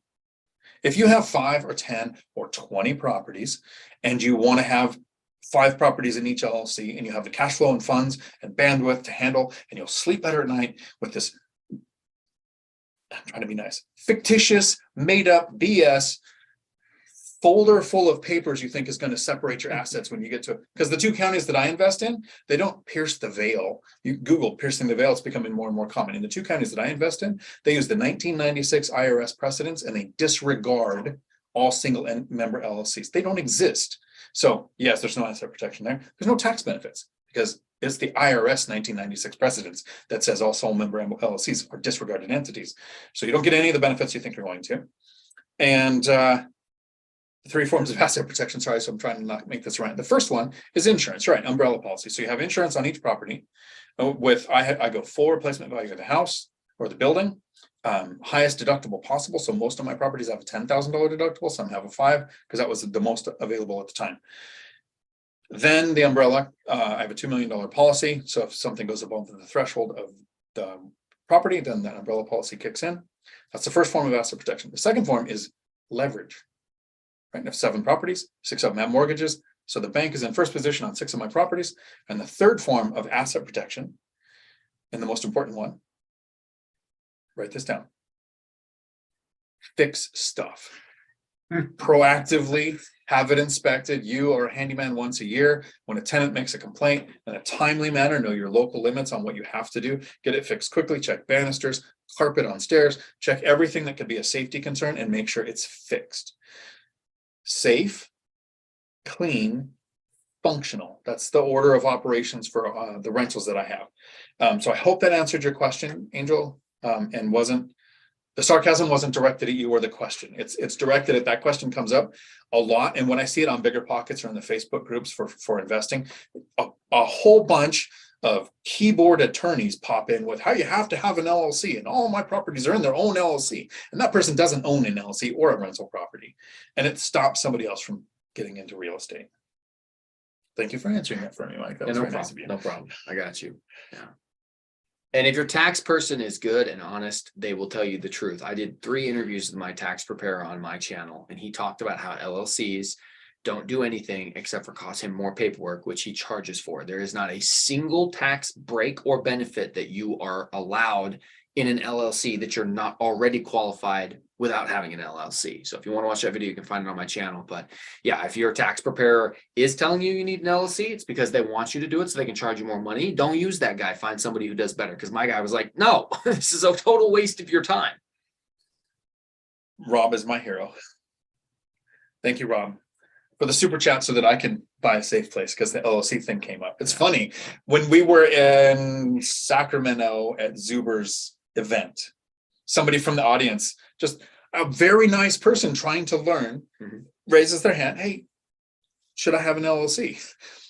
Zuber just walked away from me. Yeah. He was like, yep, Dion's going to answer. I can't be a part of this, because Zuber's very careful. He doesn't try to give legal advice. I'm not giving you legal advice. I'm just saying I don't do that. And here's why. So it's a great question. Kind of like, I laughed actually out loud, and then I pulled it back in, because this might be a real question or a real statement, and I'm not sure if it is or not. So root words, if this is a real statement, I'm not attacking you. I laughed because this is a meme. Like this statement is a meme that's going around the real estate community. I heard the housing market is as bad as 2007, 2008. So if you were serious, I absolutely understand it, because there's a lot of people saying this is as bad as 2007 and 8. So if you have that concept, I understand why. Crash videos get views. Prices in 2013 went above where they were in 2008. So if it's price that's going to make it look like 2008, we're not there. Housing affordability is a completely skewed metric you can't use right now, because in 2007, 2008, a very small percentage of our population were remote workers. As of 2020, it is more popular than at any point in time in history, and tax records are a year delayed. So we have no idea who's living in Tacoma that used to live in Seattle, what they're making, and that they can work 1 or 2 days. So most people moved out of 10 major markets: Seattle, LA, New York, 10 of them. They didn't move out of California, out of Washington. They moved to San Diego, to Tacoma. A lot of them moved to Florida and to Arizona. So I totally get politics can play it. But a lot of people working remotely just moved to where now they're going to commute to the office once or twice a week, and not 5, so they can live 2 hours away. So in 2007, we had over 51% of loans were adjustable rate mortgages. 2 years ago, we had 3%. Right now, we're up to 12%. So yeah, they've quadrupled. Right, so it's 3 to 12. Hey, the math was right. But we're nowhere near 50% adjustable rates. We had ninja loans in 2007 and 8. No income, no job, no assets. You could just go into a bank, write down, I make $400,000 a year, loan me a house. They would lend you 105%, so you could wrap the closing costs up into the purchase. I know, because I did that on a refinance with an adjustable rate mortgage, because I'm sorry, I caused the housing crash. None of that's happening now. You don't have ninja loans. Lending criteria is stricter now than almost ever. People have appreciation. So if there was a crash and people were forced to sell, where we had millions of foreclosures in 2010 and 11, massive flood of inventory could crash the prices. Well, right now, people won't go through foreclosures. They'll sell. They have enough equity to not do a foreclosure. It is the market right now is nothing like 2007 and 8. And I wish I could do the rant from memory. But last Tuesday, please go and watch the live streams, the first 10 minutes.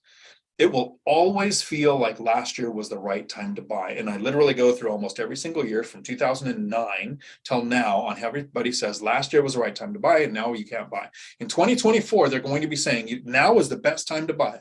There's no way you can buy in 2024, because in 2023, we actually had the ability to look at the MLS and watch days on market. And when they piled up, we can make a ridiculously low offer and probably get a deal. In 2024, something will change and we won't be able to do that.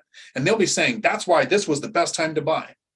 But right now, everyone's saying prices and rates are still too high and rents haven't caught up. So there's no way you can buy.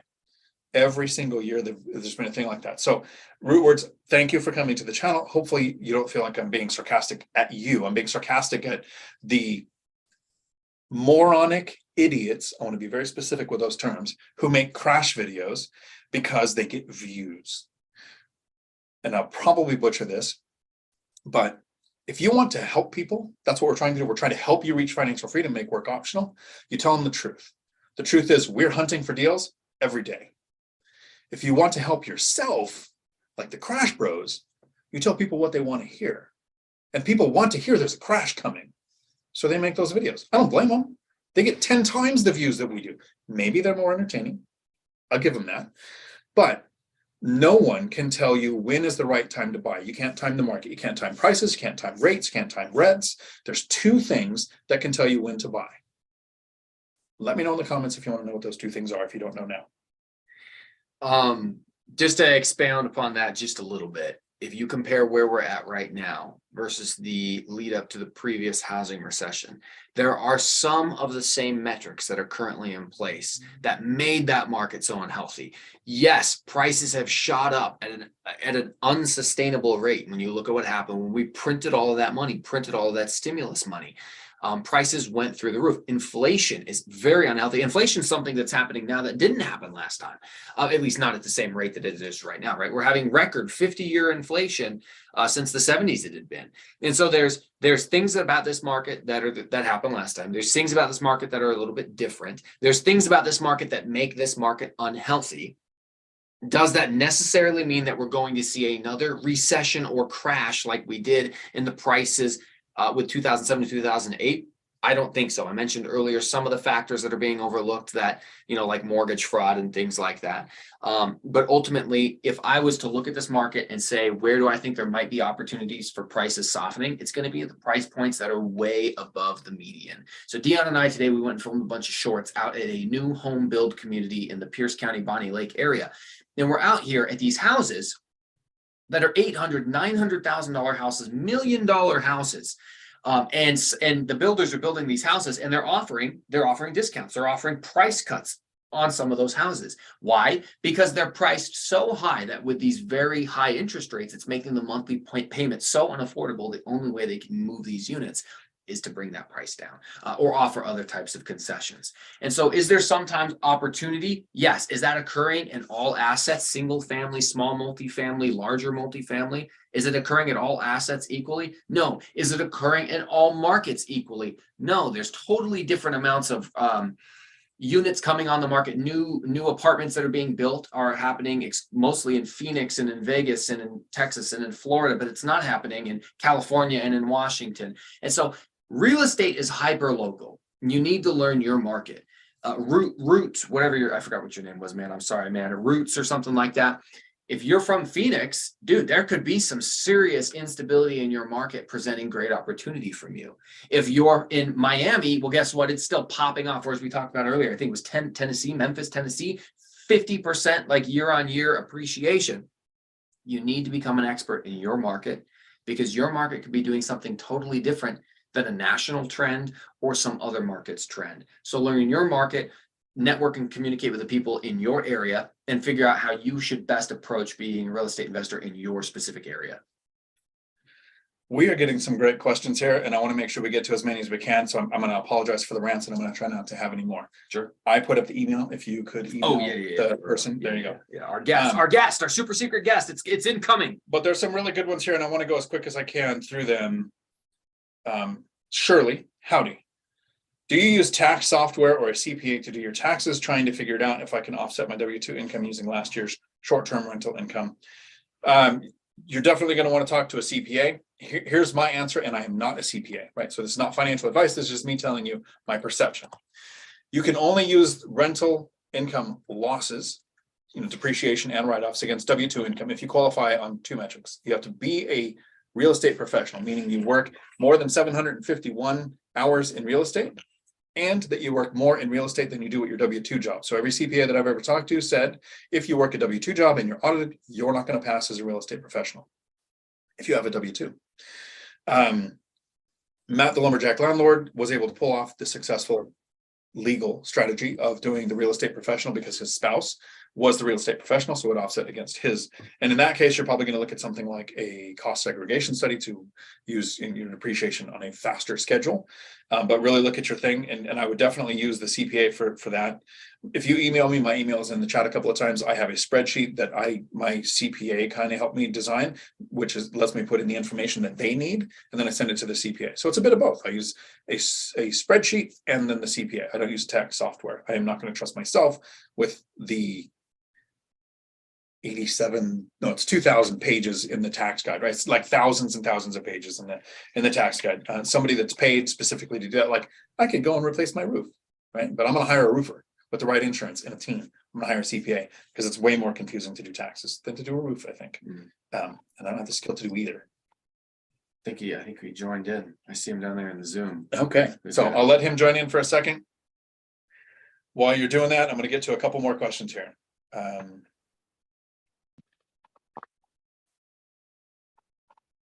Shirley, again, how do you get a hold of a good lease contract if managing long-term rentals? We'll let you all-nighter figure out a place where you can get situated. Yeah, turn a dome light on, man. We got to be able to see your face, dude. It's there. Oh, my bad. Okay. All Yeah, right, this is the best spot I could pick. fair enough. You might be better in front of the car with the headlights.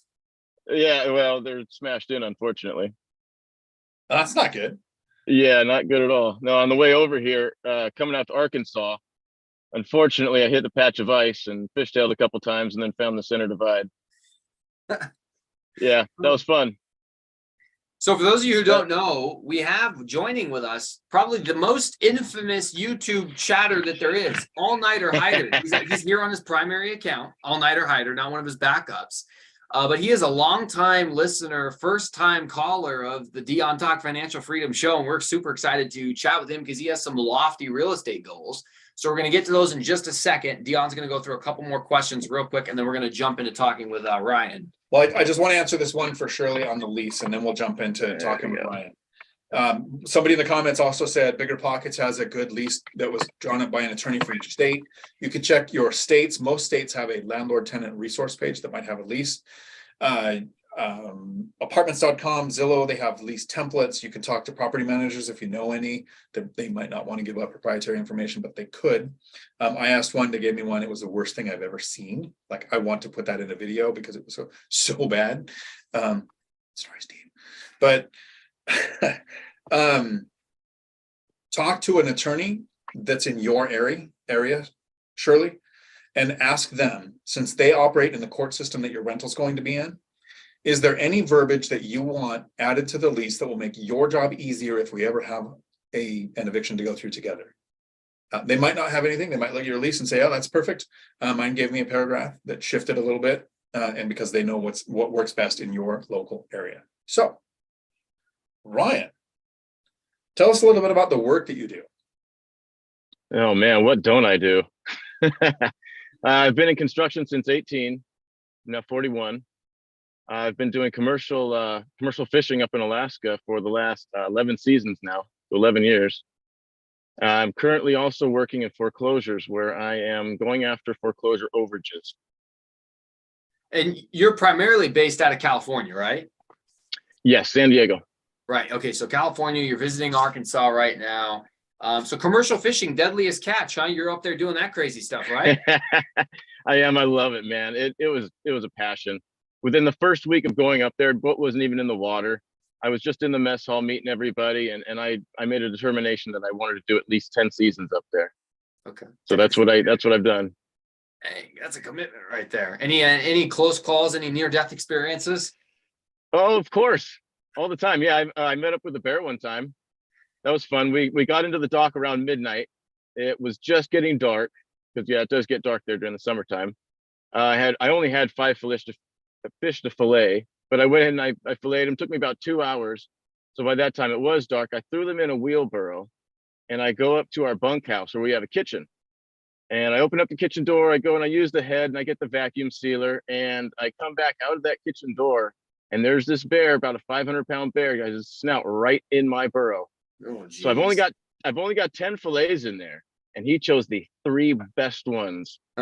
And as soon as I opened up the door, though, I scared the piss out of him, and he threw up his paws, big, huge dinner plate sized paws. They were ginormous, and he's hightailed it around the building. But before I realized I was actually chasing a bear, so then I realized, hey, it's probably something I shouldn't do. So I went back inside and I grabbed my firearm, and my captain was like, no, don't shoot the bear. And I wasn't going to shoot the bear. It's actually more of like a felony if you do. I think it's like manslaughter if you do. Jeez. If it's not self-defense. Right. I wanted to go get my fish. I wanted to go see how many I had left. I can appreciate that. Can you read that super chat? Yeah, I'm going to read the super chat here from Lumberjack Landlord. Thank you, Matt. Howdy, Matt. Long time no talk to you. It's been what, 7 hours? Yeah. Super excited, Hyder. Dion and Mike, way more organized on YouTube game. Congrats on great guest. Hyder is a legend. Yes, he is. I totally agree. Yeah, I call myself a comment creator. That's great. The comments. I call you a cross-pollinator because you're kind of like on all the channels. I do have a question. So right now you're working, you're in, let's call it Arkansas, but Louisiana, right? That area. Yeah, You I'm in live Arkansas. in San Diego. Live in San Diego. What's Really your expensive investing place. strategy as far as rentals go? What do you see the next 5 to 10 years looking like? I definitely want to get into seller finance, owner carry. That's a place where I can use my skills rather than traveling all over the country with tools and such. I'd rather stay closer to home and stay in the SoCal area. It doesn't necessarily have to be in San Diego, but SoCal area, just so I can use my skills, really build So those you're hoping relationships. to self-manage and do your own repairs and things like that, right? Correct. Yeah, because there really is. I mean, not to build myself up, but there really is nothing in construction that intimidates me. Not in residential construction. So okay, so we've had some guests on here from the chat before. Dividend Dave has one house hack that he's a duplex he's house hacking. We had Laser Focus Solutions on last week, who is trying to work his first 11-unit seller finance deal. And we got Ryan, who wants to invest in some real estate, who's gracing us with his uneducated economist style video series from the car, just in the dark, which we appreciate. But Ryan, yeah, I look like the Wizard of Oz over here. Yeah. Well, what specific steps are you taking? So Dion and I met you for the first time at Zuber's event in November when you showed up, and we were grateful to see you there. It was cool to see you in person. It's been a few months. What are the actionable steps that you're taking right now that are going to help you get your next rental? Because we're going to hold your feet to the fire. So what I've done, like most others, is I started a house hack. Nice. Because I go and I fish commercial fishing in Alaska, I'm there 2 months a year. So I'm only down in San Diego 10 months a year. So I was constantly bouncing from apartment to apartment, eating up, $1,600, $1,800 a month. Right. So what I did, rather than put my stuff in storage, what was it, 2 years ago, I believe now, I built myself a storage unit in my parents' backyard. And when I got back, I thought, you know what, this would be a great place to actually live. So I put some insulation in there, drywalled the place, painted it, put a kitchenette in there, put all my bed and furniture in there, and it doesn't take a lot to fill the place up. But little tiny house now. So that's where I'm living. I got pretty much everything I need out there. It's pretty nice. Okay, so you built your own tiny home. So when you're gone, do you rent it out to people then, or how does that work? No, I haven't gone that far yet. So you're living for free. Does that power? I assume you got power running to it. Got power, got water. Nice. So you're pretty much living for free because it was on your parents' property, right? Correct. All I do is I fix their property up in the meantime. So I do pay them some labor. Okay. So you're saving more money now, which is the benefit of doing a house hack, is that you cut your living expense down to zero. And how long have you been doing it? It's been 2 years now. Okay, 2 years. So you've been able to save up a decent amount of money. I know. So for those people who don't know, I invest in Gary, Indiana. I have a Gary, Indiana group chat through my mentor, through some of my friends. Hyder has gotten the certified blessing from the patriarch of the group chat and was invited in. You do have some aspirations to invest out of state, right? I do, yes. Okay, yeah, that's what I can also afford right wanna now with the invest capital. locally. Yes, via locally. financing. Right. So which I have one the are we two going to options. prioritize? We're prioritizing Gary. Are we? Yes. I mean, but it's I'm more also affordable than San Diego. So heck yeah. But which one do you, there's no wrong or right answer. I just want to know. People want to know, what's your plan? What are you doing? I'm also out here in Arkansas doing some recon though at the same time. Since I'm out here for a month, I may as well try. So I'm going to church with this guy, and I'm just meeting people around the neighborhood and saying, hey, when it's tactfully right, I'm telling them, hey, I'm out here doing some recon for real estate as well. Nice. That'll let you write the whole trip off at least, Dion. Right. Thank you. Thank you, Phil, for the super chat. I agree. We have a great guest. We've seen a lot of your comments. I'm actually curious. The title you quote often about contracts. Can you explain? This is your platform, your time on the show, the video. Explain why you bring that up and how it impacts us. So the US Constitution protects us to make agreements with one another. It's a human right. And they've said that we won't violate that. What we have to do is just hold their feet to the fire. And the way we do that is by questioning them, not by making a claim, because a claim is something that we then have to back up. We would then have the burden of proof. Well, the burden of proof is not something we want to have. It's just a human right. So yeah, they let us have it. And which code is that? What is that? That's Article 1, Section 10 of the US Constitution.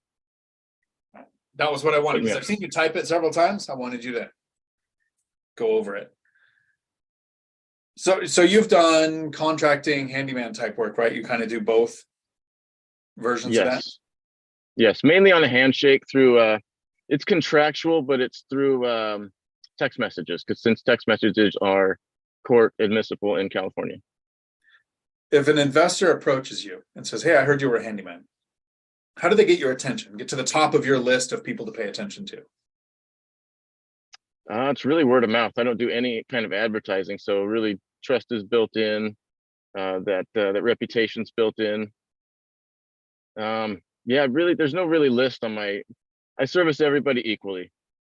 So whether it's changing a light bulb for a grandma or some big, huge kitchen remodel, you're going to get the same service.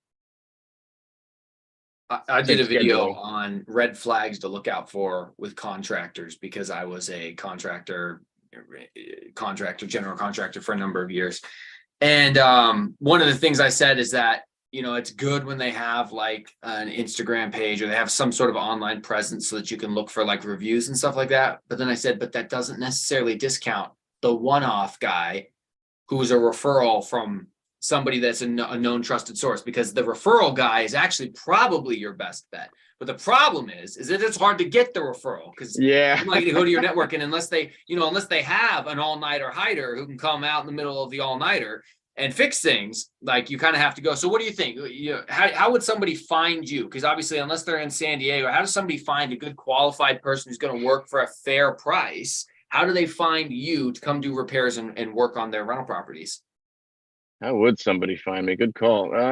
It really is just through word of mouth. I don't do any kind of advertisements. I like to keep it nice and local that way. Like I said, the trust is built in both ways generally. So at the end of the day, it sounds more like the real estate thing with seller financing. Everything in life's about who you know, so know as many people as you can. You need to network more. Find a hider. What do you think you're learning the most from the channels you watch? What do you focus on? Is it finances? Is it real estate? Is it strategies? What are the things you're looking for when you watch content like this? Good one. Yeah, I do watch a lot of George Gammon and Rebel Capitalist. So I am definitely on the macro side of things as well. That is a passion of mine. But yeah, to focus on, I really do focus on real estate right now. That's what's going to help me out. That's what's going to be more impactful in my life right now. The whole macro side of things it's a little secondary just for that peace of mind knowledge. So what got you interested in real estate? When did you first consider that as an alternative to just working all the time? Oh man, I knew as soon as I got into construction, I wanted to get into real estate. I really did, but I got comfortable and I didn't let my ambitions grow. And it wasn't until about 3 years ago that I started getting serious. I was in a rollover crash, about 5 years ago now. Took 2 years to get the settlement. When I did, it was $25,000. It was the most I'd ever had in any given time in my life. So I knew I was getting it, and I just had to buckle down, get determined, and started getting on YouTube, typed in financial terms and their definitions, and went down the rabbit hole. And then, yeah, from there, I've blossomed. I've learned a lot. I've learned a real lot. So if you had one thing, and this is an impossible question when I get it. I mean, I might be able to narrow it down to like 5 things. But if you had one thing that you were talking to somebody who was a brand new investor, they're just starting, what would that advice be? Yeah, I'll give them the network advice. Just go out there and start meeting people, talk, and wherever it is, be it at the bank, be it at Home Defecto, as I like to call it affectionately. Just wherever it is, be it at church, Church is a good place to go network. Just talk to people, bring things up, lead the conversation a little bit. Don't be too pushy, but lead the conversation, take it in the direction you want it to go, be it networking for real estate or looking for work or whatever whatever it may be. Okay. Yeah. So you think who you know is what matters for your growth. So you're seeing it from this perspective of that's what I would do. I would get to know people doing this stuff. Right. Somebody in the chat asked how you found Dion's channel. So yeah, Hyder, how did you find Dion? How did you get here? Let's see. First, it was watching Simon Caron on the Uneducated Economist. He introduced me to Matt the Lumberjack Landlord, and then through Matt, I met Zuber and you and Dion.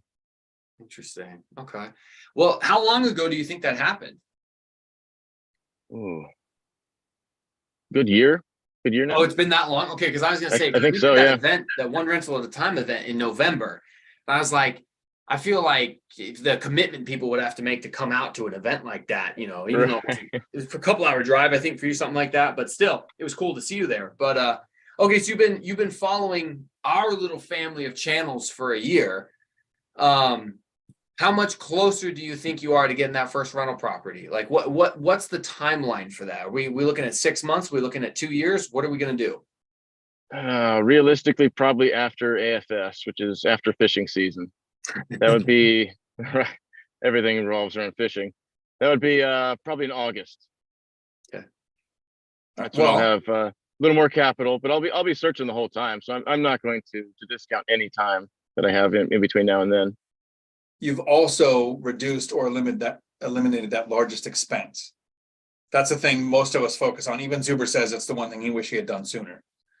So Corby and Ninja Vanish, thank you. They're both happy that you're here and saying thanks for sharing Hyder with Super Chat. So that's appreciated. Yeah, this is the only time in recorded history that All Nighter Hyder is not in the chat. And that's because he has Zoom pulled up on his phone and he can't double task it.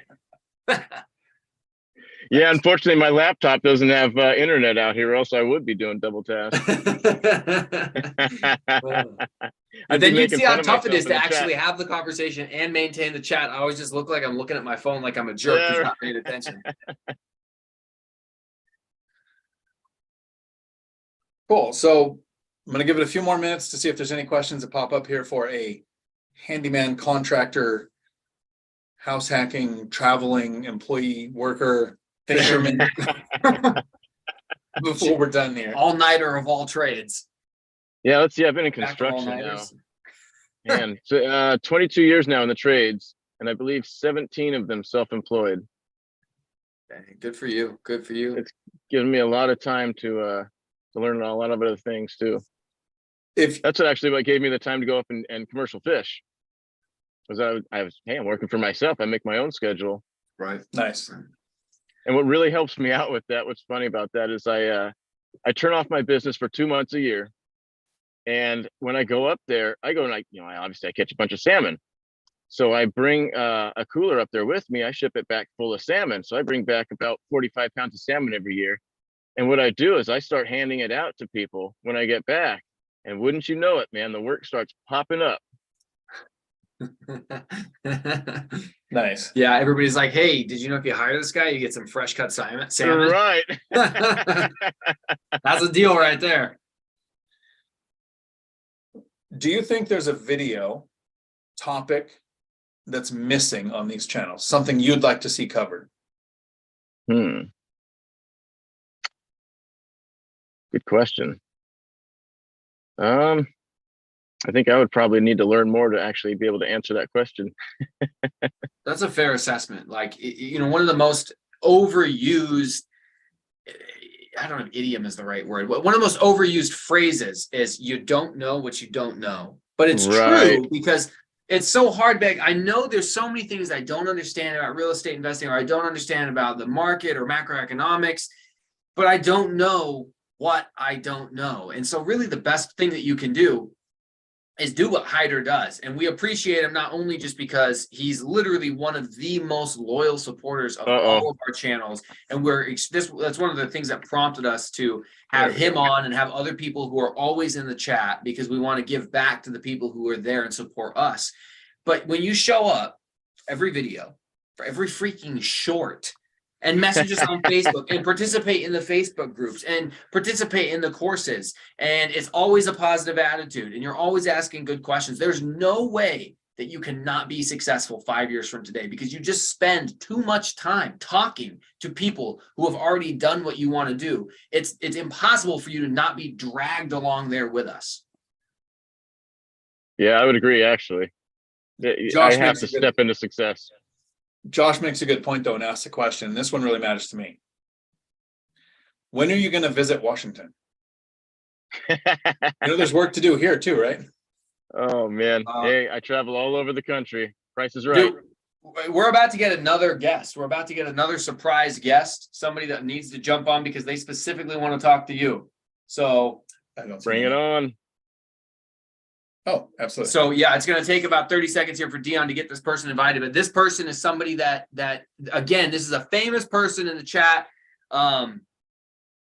Everybody's going to know this guy, and he specifically wants to talk to Hyder. Hyder, I think you know this guy too. He's a good dude. But we are enjoying this conversation. As I mentioned earlier, we do this because we want to give back. So people who want to get an opportunity to talk with Dion and I and talk like this, please message us. Hyder, I think you're going to like chatting with this dude. But I did have one other question for you. So when it comes to, while the other person's joining in, it'll probably take a minute here. Oh, actually, real quick, let me tell you. So REI Stoners asks with a super chat, $1.99 super chat, Hyder, when are you going to visit Washington? That was my question. Oh, you asked it already? Yep. Josh is, I'm sorry. REI Stoners is Josh. Is Josh. Yeah. Okay, so then followed up with that was Chester Williams, member for 3 months. He goes, on the road but listening, but Chester Williams says, what's up, Hyder? How's it going?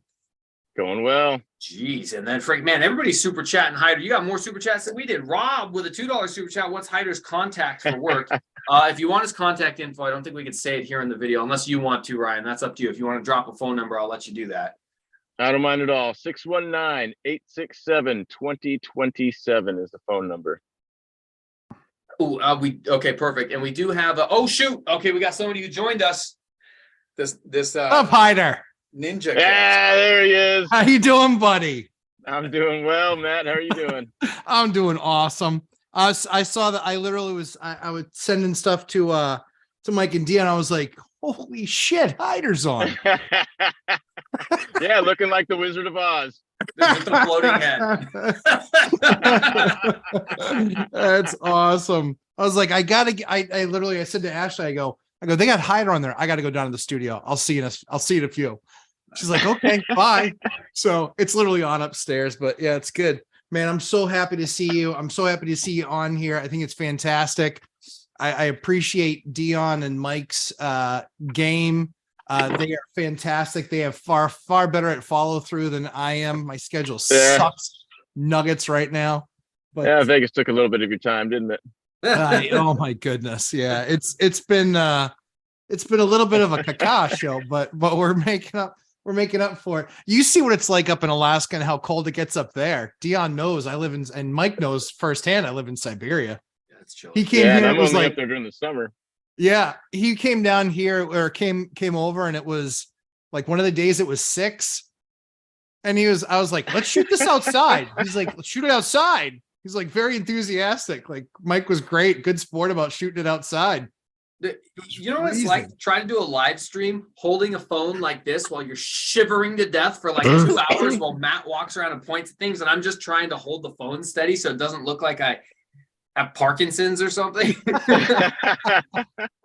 Mike Newton, not Michael J. Fox. Yeah, it was rough. And then I looked at him and I was like, I think he's turning purple. We should probably get in the car. And even though I don't have heat in there, I was just like, that's all right. We can get in the car. It's at least like 10 degrees or 15 degrees warmer.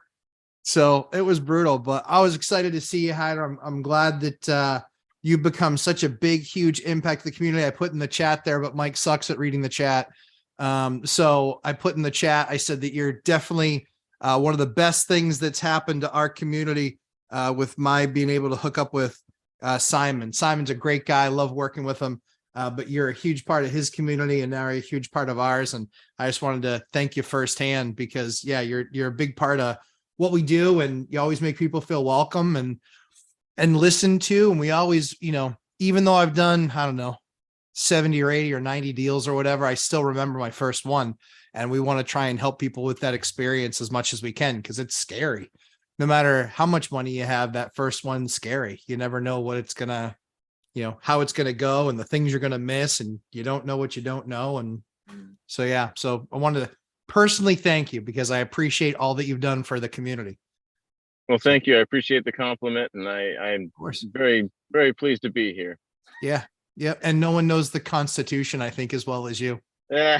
That's a good, and that's with 2 cops in here. True story. Yeah, exactly. True story. And I think only Simon knows the Bill of Rights as well as you do. So Yeah.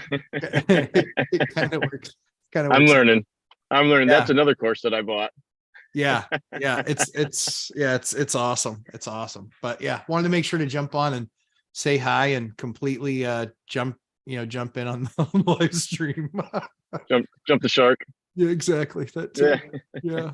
So there's a question here from buddies for both of you. We'll start with all-nighter, vinyl flooring or refinish hardwood. Which would you prefer? Ooh, I would like to go with refinish hardwood. He's right. Yeah. So for my personal place, but maybe go with vinyl for a rental. Possibly. Okay, so Mike and Matt were nodding their heads and agreeing with you. I agree with your follow-up. Yeah, I think refinish flooring only because with typical hardwood install, you're usually going to get between 8 and 9 sands out of it. And that doesn't include like screening polyurethane. Like you can always screen the polyurethane, get the scratches out and repoly it. But when you're talking about actual sands, you can get 8 or 9. So the length of the duration that a nice like red oak hardwood, I mean, forget about like the expensive stuff like the cherries and things like that. Like you'll go through a million saw blades just installing that stuff. Yeah. But even if you go through and you just do like a nice, like a red oak or something like that, or a poplar, something that's decently hard, you're going to get 8 or 9 sands out of it. And so it will last forever. It's definitely a different look. And you hopefully, and as non-biased as I can say this, I've always had the best crews at installing that stuff. And it's always been like crews of like 4 to 6 like Vietnamese guys that just come in and just bang it out and make it. And they're super good and they're super fast and they have systems and you just watch these guys roll. But they've been by far, they're awesome to watch and they can do it for a reasonable price. But yeah, I don't think there's kind of like there's no replacement for displacement in an engine. I think there's no replacement for a well refinished hardwood floor. And if you seal it and give it a coat of poly and then a second coat and then buff it and then a third coat, I mean, it's hard to it's hard to beat up that floor. Like you got to be pretty abusive. That's my thought. I'll second that. Fair enough. There we go. We'll probably be wrapping up there unless you see something. Yeah, there's one other question for Hyder. This one came from Delta Uniform Tango Charlie Hotel Echo Sierra Sierra, which is Duchess. They said for Hyder, does a crack growing across a tiled floor mean the slab foundation needs to be fixed? And what's the best way to do so if it is indeed a foundation problem? Yeah, generally when I've seen something that's crawling through several different tiles, that's something underneath is happening. The only really ways that I've seen it are really old school. I haven't fixed a slab in a really long time. It was the best way I saw was to just honestly go through the room, cut it out at the perimeter. I actually ran a skill saw with the diamond blade all around the perimeter, about a foot from the perimeter, and took out the entire slab within the room. We put plastic all over the walls. We epoxied rebar in there, and then we poured a whole new slab inside that room. That was the best fix. The Band-Aid that I've seen was with Simpson strong tie, where we would drill holes throughout the crack, take up the tile, put drill holes every, I think it was like 6 inches, something like that. I don't really remember the schedule, and fill that with Simpson strong tie epoxy. And that's really just a Band-Aid. It's only as good as the 2 surfaces it's trying to bind. Okay, yeah, and they were asking for the most cost-effective approach and then obviously the best fix. So yeah, it's no surprise that the best fix is going to be a lot more invasive and more expensive. But at the end of the day, if that's the best fix and it needs to be done, it might just need to be done. So appreciate you for that. Hyder, give them perspective on cost. What you'd think that would each one would cost. Just ballpark it.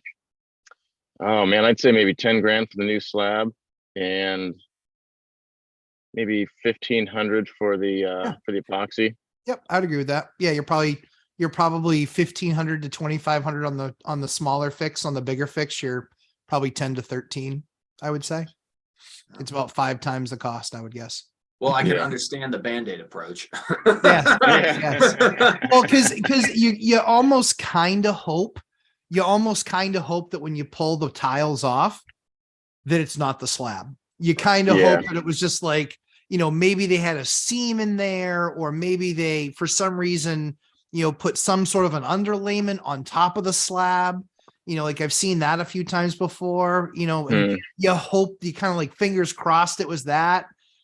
Usually you're not that lucky, but every great once in a while you get lucky with that. Here, we don't have a lot of slabs here. It's almost all foundation. So we don't really do a ton of slab work out here, but I've done a couple, and to Hyder's point, yeah, they can be you can Band-Aid it, but you never know how long that Band-Aid's good for. I mean, that thing, it could last 6 months. It could last 6 years. But that's kind of the, lousy part about it. You could spend $3,000 for a 6-month fix. Yeah. And do you have enough of that tile lying around where you can actually reuse what you used? Yeah, since tile manufacturers, they seem to discontinue tile every 6 months, so you're not able to get the stuff from the previous job. Exactly right. That's exactly right. I think we'll wrap up here. Thank you, John, for the super chat. I'm glad you changed your schedule too to hang out with us on a Tuesday. I'm still working out when to do the members only live streams. It seems like Friday seems to be the best, but some people can only make Saturdays, so I might try to do Friday and then Saturday and alternate weeks. So I will be doing one of those this week, more than likely on Friday this week. Thanks. All Nighter Hyder, Lumberjack. Thank you, gentlemen. Mike, everybody's got a name here. And I'm just over here with this girl's name that my parents gave me. I wasn't going to say anything. Awesome. Until my next video, thanks for coming to my Dion Talk.